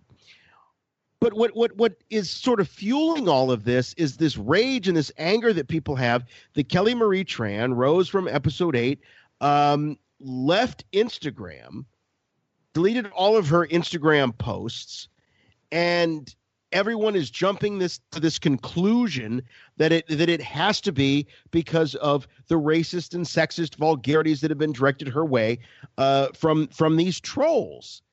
And I'm certainly not going to say that didn't happen. I'm sure it did happen. I mean, you know what? I'm not Kelly Marie Tran. I wasn't in a Star Wars movie yet. If you search my name on Twitter, you'll see all kinds of things associated with me. So if you're in any kind of public spotlight, you're going to get this kind of treatment. It is just a very, very sad byproduct of being in any form of the public eye. And of course, we don't receive the volume of hatred that someone who works on a Star Wars film would receive. But in my opinion, just like one tweet is enough. I mean, that's enough to shatter you. And there's been so much of that out there that it makes me feel very sympathetic for her. If that was indeed the case, why she had to remove herself from Instagram or whatever she was on. I just don't understand why it's like so important for these people who are in the public eye the way they are to be so attracted to social media accounts. It's because that's how they're being raised now. Back in the old days when all of this social media stuff started to take off, celebrities and people in the public eye would keep it off at arm's length. But things have evolved in the last 5 years, especially when you consider we have major political players making policy on Twitter at 3 a.m. It's like, okay, well, I'm starting to understand. But it's still not anything that I think people in the public eye should be like so attracted to, putting themselves out there for all of that stuff. Well, and they tried to do the same, create the same narrative around Daisy Ridley and say that Daisy Ridley left Twitter or left Instagram because she was, being exposed to all this sexism and all this blatant harassment and all that stuff. First of all, look, anybody, again, that's in the public eye, even on a small scale, is going to endure a certain level of harassment. It's unfortunate. It's horrible. We wish that it didn't happen. Believe me, I wish it didn't happen, but it's just part of it. But Daisy Ridley, this goes back to 2016. She said, look, she just the pressure of growing up in front of millions of people was not something she was looking forward to. She was also quoted as saying that she believes that social media is unhealthy, that she just isn't really all that into taking pictures. She found it kind of weird. She said, I'd prefer to have a conversation than someone asking for a picture. But I guess I feel people that they need to prove that they had an interaction through social media. So, she had enough. It didn't take her very long to realize that it wasn't a luxury that she could afford because of who she is and her role. And she graciously bowed out. You never saw her taking it to fans. I go back to things we've said on previous episodes. You never saw Dave Filoni taking it to the fans because they didn't fall in love with Ahsoka Tano at first blush. It took time, and it took the buildup of trust and a buildup of that relationship between Dave and the audience. But now all of a sudden, if you have any kind of a grievance as a fan, all of a sudden you don't just have to worry about other fans coming in and attacking you. You got to worry about friggin' Finn himself coming with his lightsaber ready to cut your throat. Right, and then all the online blogs and articles that get launched in the wake of that, condemning toxic male fandom and all of this stuff. And you're calling out, I don't know who you're calling out, because everyone's painting in these broad general strokes. Right. So, I mean, basically, then you're lumping not only a certain segment of society, but an entire generation, maybe a few generations, into a single pile. And it gets it very hard to even breathe in a society like that. Look, here's the thing. We live, ever since November 7th of 2016 in the United States in particular, and it spilled over into other parts of the world, and we know and we respect and we love all of you that are listening from outside the United States. Don't mean to be U.S.-centric here, but it has spilled over. It's been a very, very volatile time politically. And unfortunately, it has spilled over into a lot of different parts of our culture. So you have people really on both sides that are using politics as sort of the center of their arguments, and they're debating about a fantasy franchise. It's silliness. So you've got people on both sides that are using that as the basis to argue their points. And then all of a sudden, anybody that has any kind of, conscientious objection to a creative direction that Lucasfilm has taken with any of these films or any of these characters, all of a sudden you get lumped in with these people, who is a very tiny, tiny fringe group of folks that I believe would harass anybody. They're going to use any vehicle that they can find to, drive their agenda of racism or sexism or whatever ism you want to talk about. They're going to find any excuse to bring that up. But if you're a conscientious objector to a certain aspect of the way the stories are going, you should be able to go on and engage and have productive conversations with other fans, even high-spirited conversations, without fear that you're going to be called some name that could irreparably impair your life, your career. It's absolute total, utter insanity and mental illness. And those of you out there, and I know you're listening, I know you download this show, and I know you probably don't want to give us the credit for the downloads, so one of you probably downloads it and then sends it out to the other yahoos out there so that we don't get credit for your downloads. I know exactly who you are. That's how I get Steve's shows. I get all of Steve's shows that way. Via transcript, because there's a great transcriber out there who just writes down everything we say. Oh, sure, because you can certainly capture, a 2-hour plus episode of a podcast in a 2 or 3 paragraph transcript, of course. Right. But the point being, I think that it's important to look at how the dialogue and the narrative has changed from this, handful of Star Wars fans, which I think is a much more accurate portrayal of what's going on in Star Wars fandom. This is going back to 2015. Handful of Star Wars fans get boycott Star Wars 7 to trend, blah, blah, blah. And then now you look at the headlines. It's all about, after years of stewing, Star Wars fandom goes to the dark side. That's Salon. To the Hollywood Reporter, a toxic fandom is killing Star Wars. Again, this rush to judgment here and this wanting to ascribe the same description to all Star Wars fans that this weirdo fringe. By the way, speaking of this weirdo fringe group of fans, again, I know they're out there because people tell me they're out there. I don't see much evidence of this. I see really heated arguments going on online, and I'm not going to don't sit there and say, listen to Jason at Rebel Force Radio. He's denying that there's racism in the world and all of this. Of course, I'm not denying that there's racism and sexism in the world. You're not harboring these people, Jason? No, I'm not amazing that I'm not harboring them. I want to see evidence of these people. They certainly aren't in my circles. Where are you seeing this? Where are you seeing evidence of this torrent, this flood, this unstoppable wave of vicious racism and blatant sexism coming across in Star Wars fandom? I'm not saying it. I'm just people saying, gee, does it look like Rey trained as much as Luke? I don't know. Are they taking shortcuts in the storytelling? What's the deal? I'm seeing comments like that. I'm seeing people that are legitimately having criticisms or analyses of the way that these stories are being told now. That's what I'm seeing. And then I'm seeing this incredible rush to judgment that if you don't embrace and love and lap up everything that's being served in front of you, that you're morally deficient.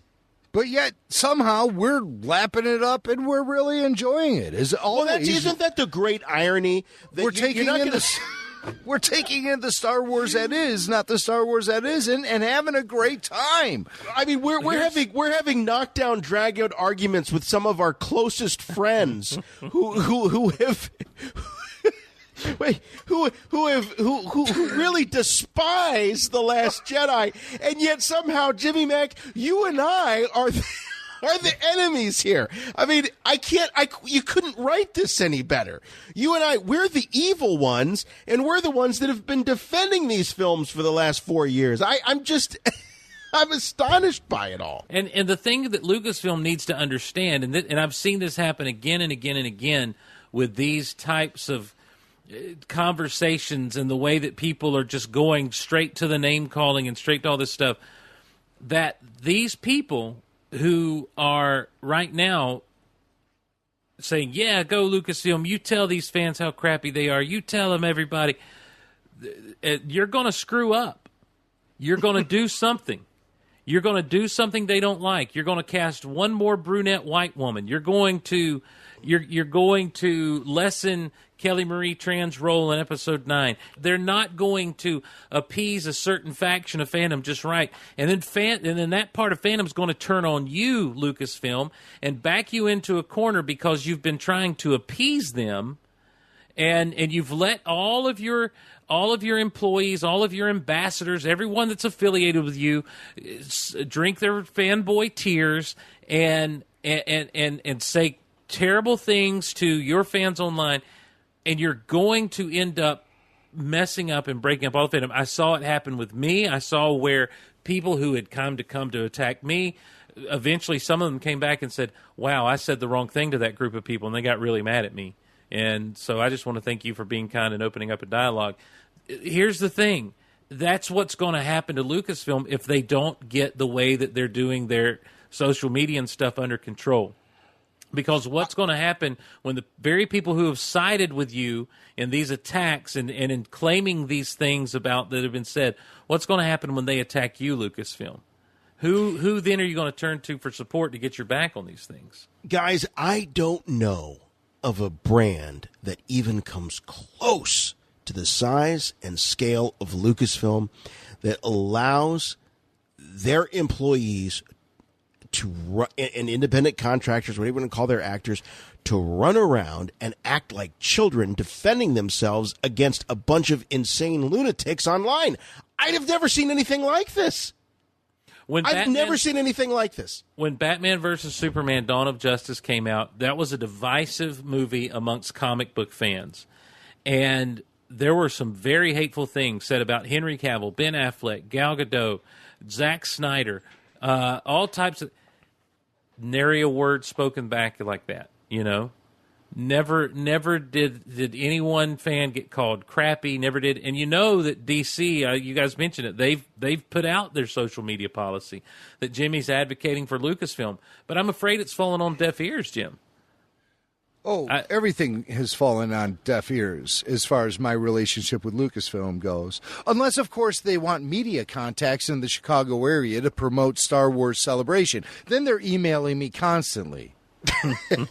No lie. Yeah.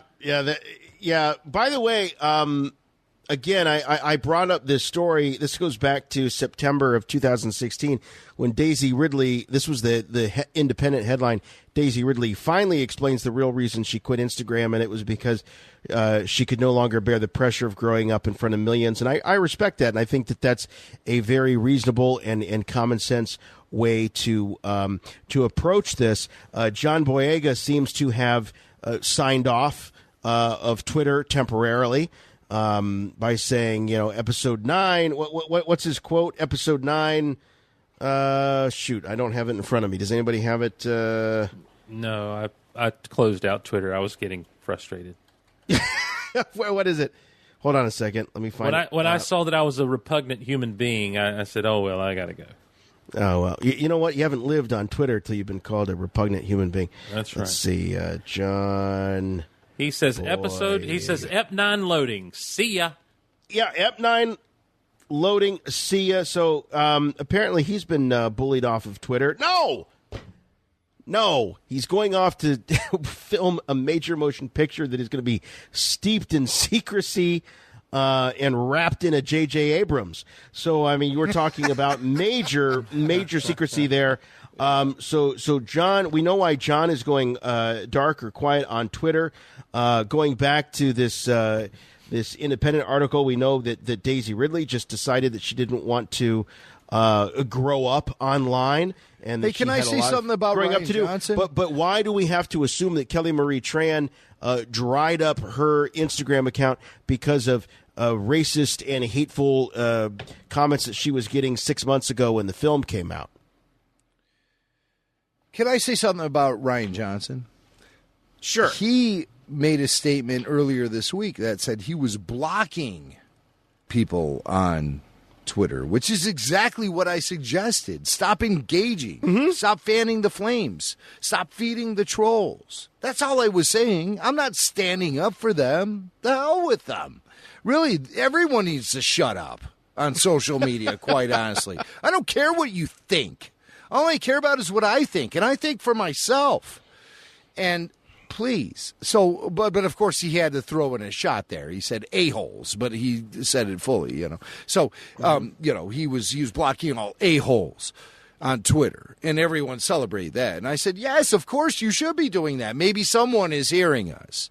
Instill a social media policy. Show restraint when you're a creator of Star Wars and a representative of the brand, when you're engaging the fan community, which could be a cesspool of crap. Okay, we know that, but we don't need you guys swimming around in it. We don't care what you think politically. We don't care what you think about anything. Just create cool Star Wars stuff for us.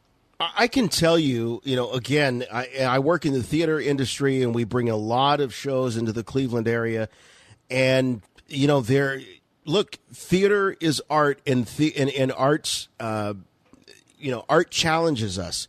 And art gets us to expose ourselves to ideas and thoughts that we normally wouldn't. That's sort of the role of art in our culture and in society. And I can't tell you how many times we've brought material to the Midwest that comes from the coasts, and it comes into the heartland, and it doesn't necessarily digest well with some people, and we get some very hateful things that are sent to us.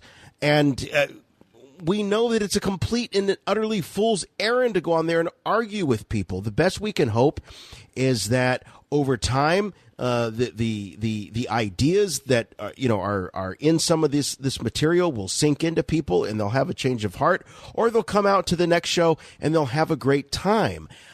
There is absolutely nothing to be gained if you are a creator, a presenter, a producer of work, to go on and argue with people about things that are just completely subjective. You don't like it. Maybe it's because of prejudice. Maybe it's because it's just not your cup of tea. Maybe it's because you think you can do it better. There's a whole variety of reasons why you might have objections to something. But to sit there and try to argue over the subjective is complete and utter futility.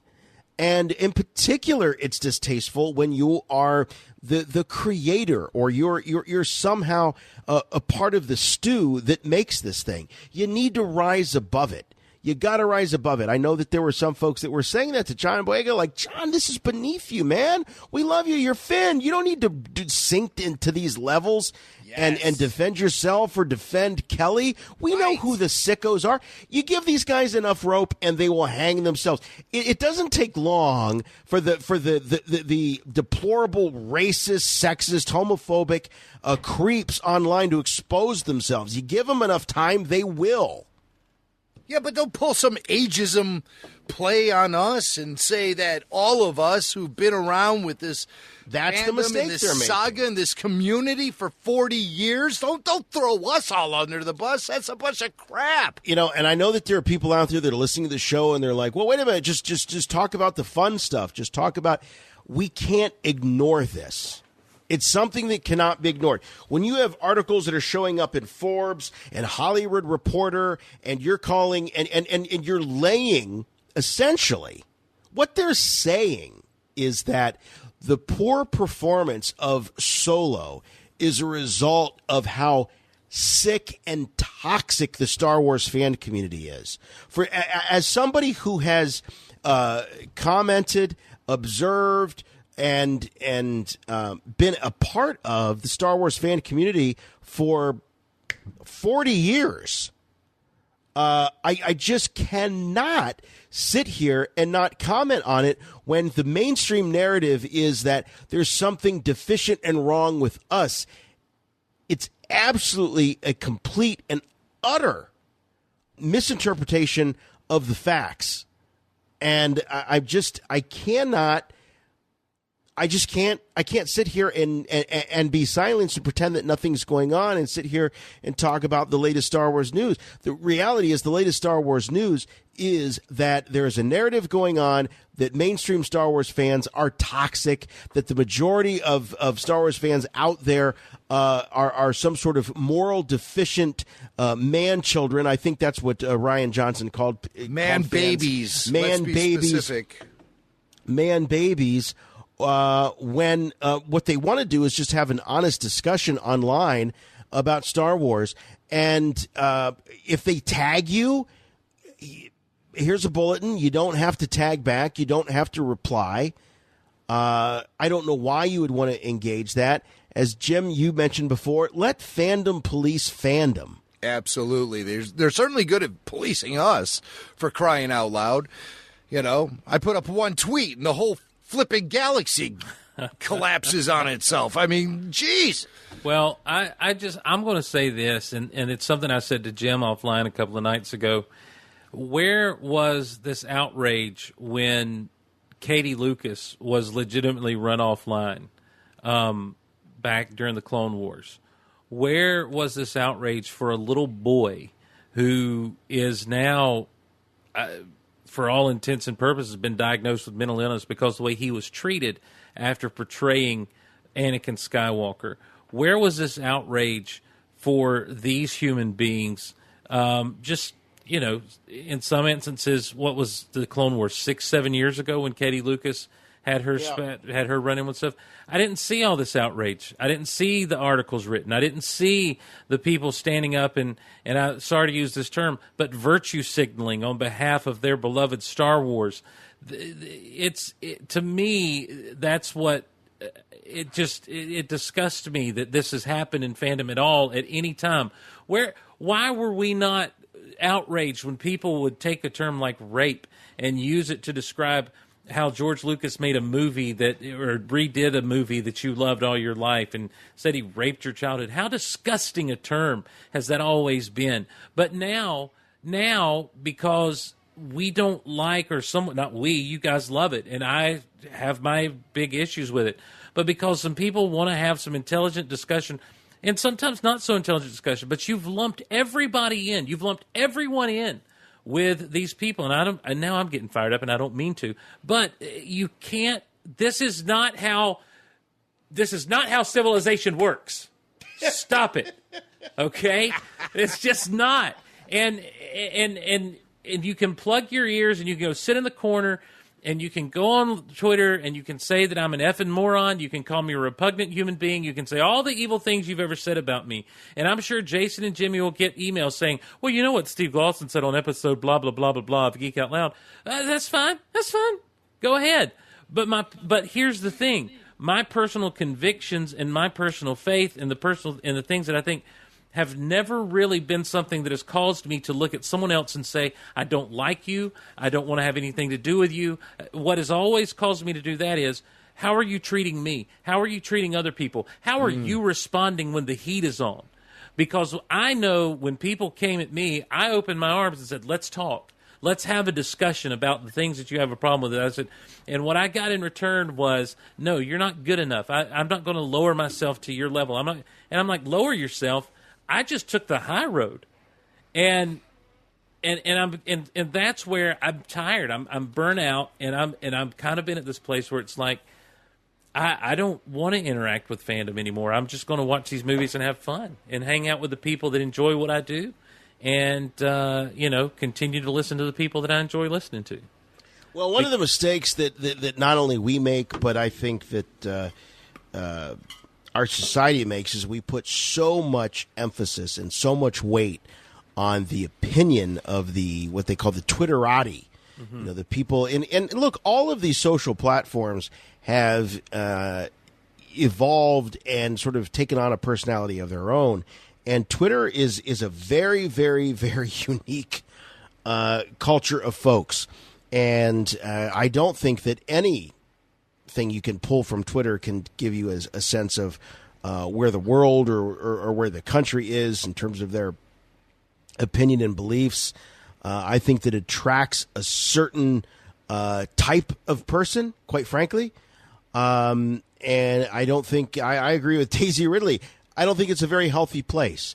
But what we've done here this week is we've spent a couple of hours really sort of opening up and explaining as best we can articulate where our hearts are, where our feelings are, and we've laid it all out there, put it all on the line, and not hidden behind some anonymous screen names on Twitter with X number of characters to do it and to sound pithy and intelligent. What we're doing is very open and honest, and it's what we've been doing here on Rebel Force Radio and with Jimmy Mack, Jason Swank, and Steve Gloss, and what we've been doing for over 10 years now, 11 years, 12 years.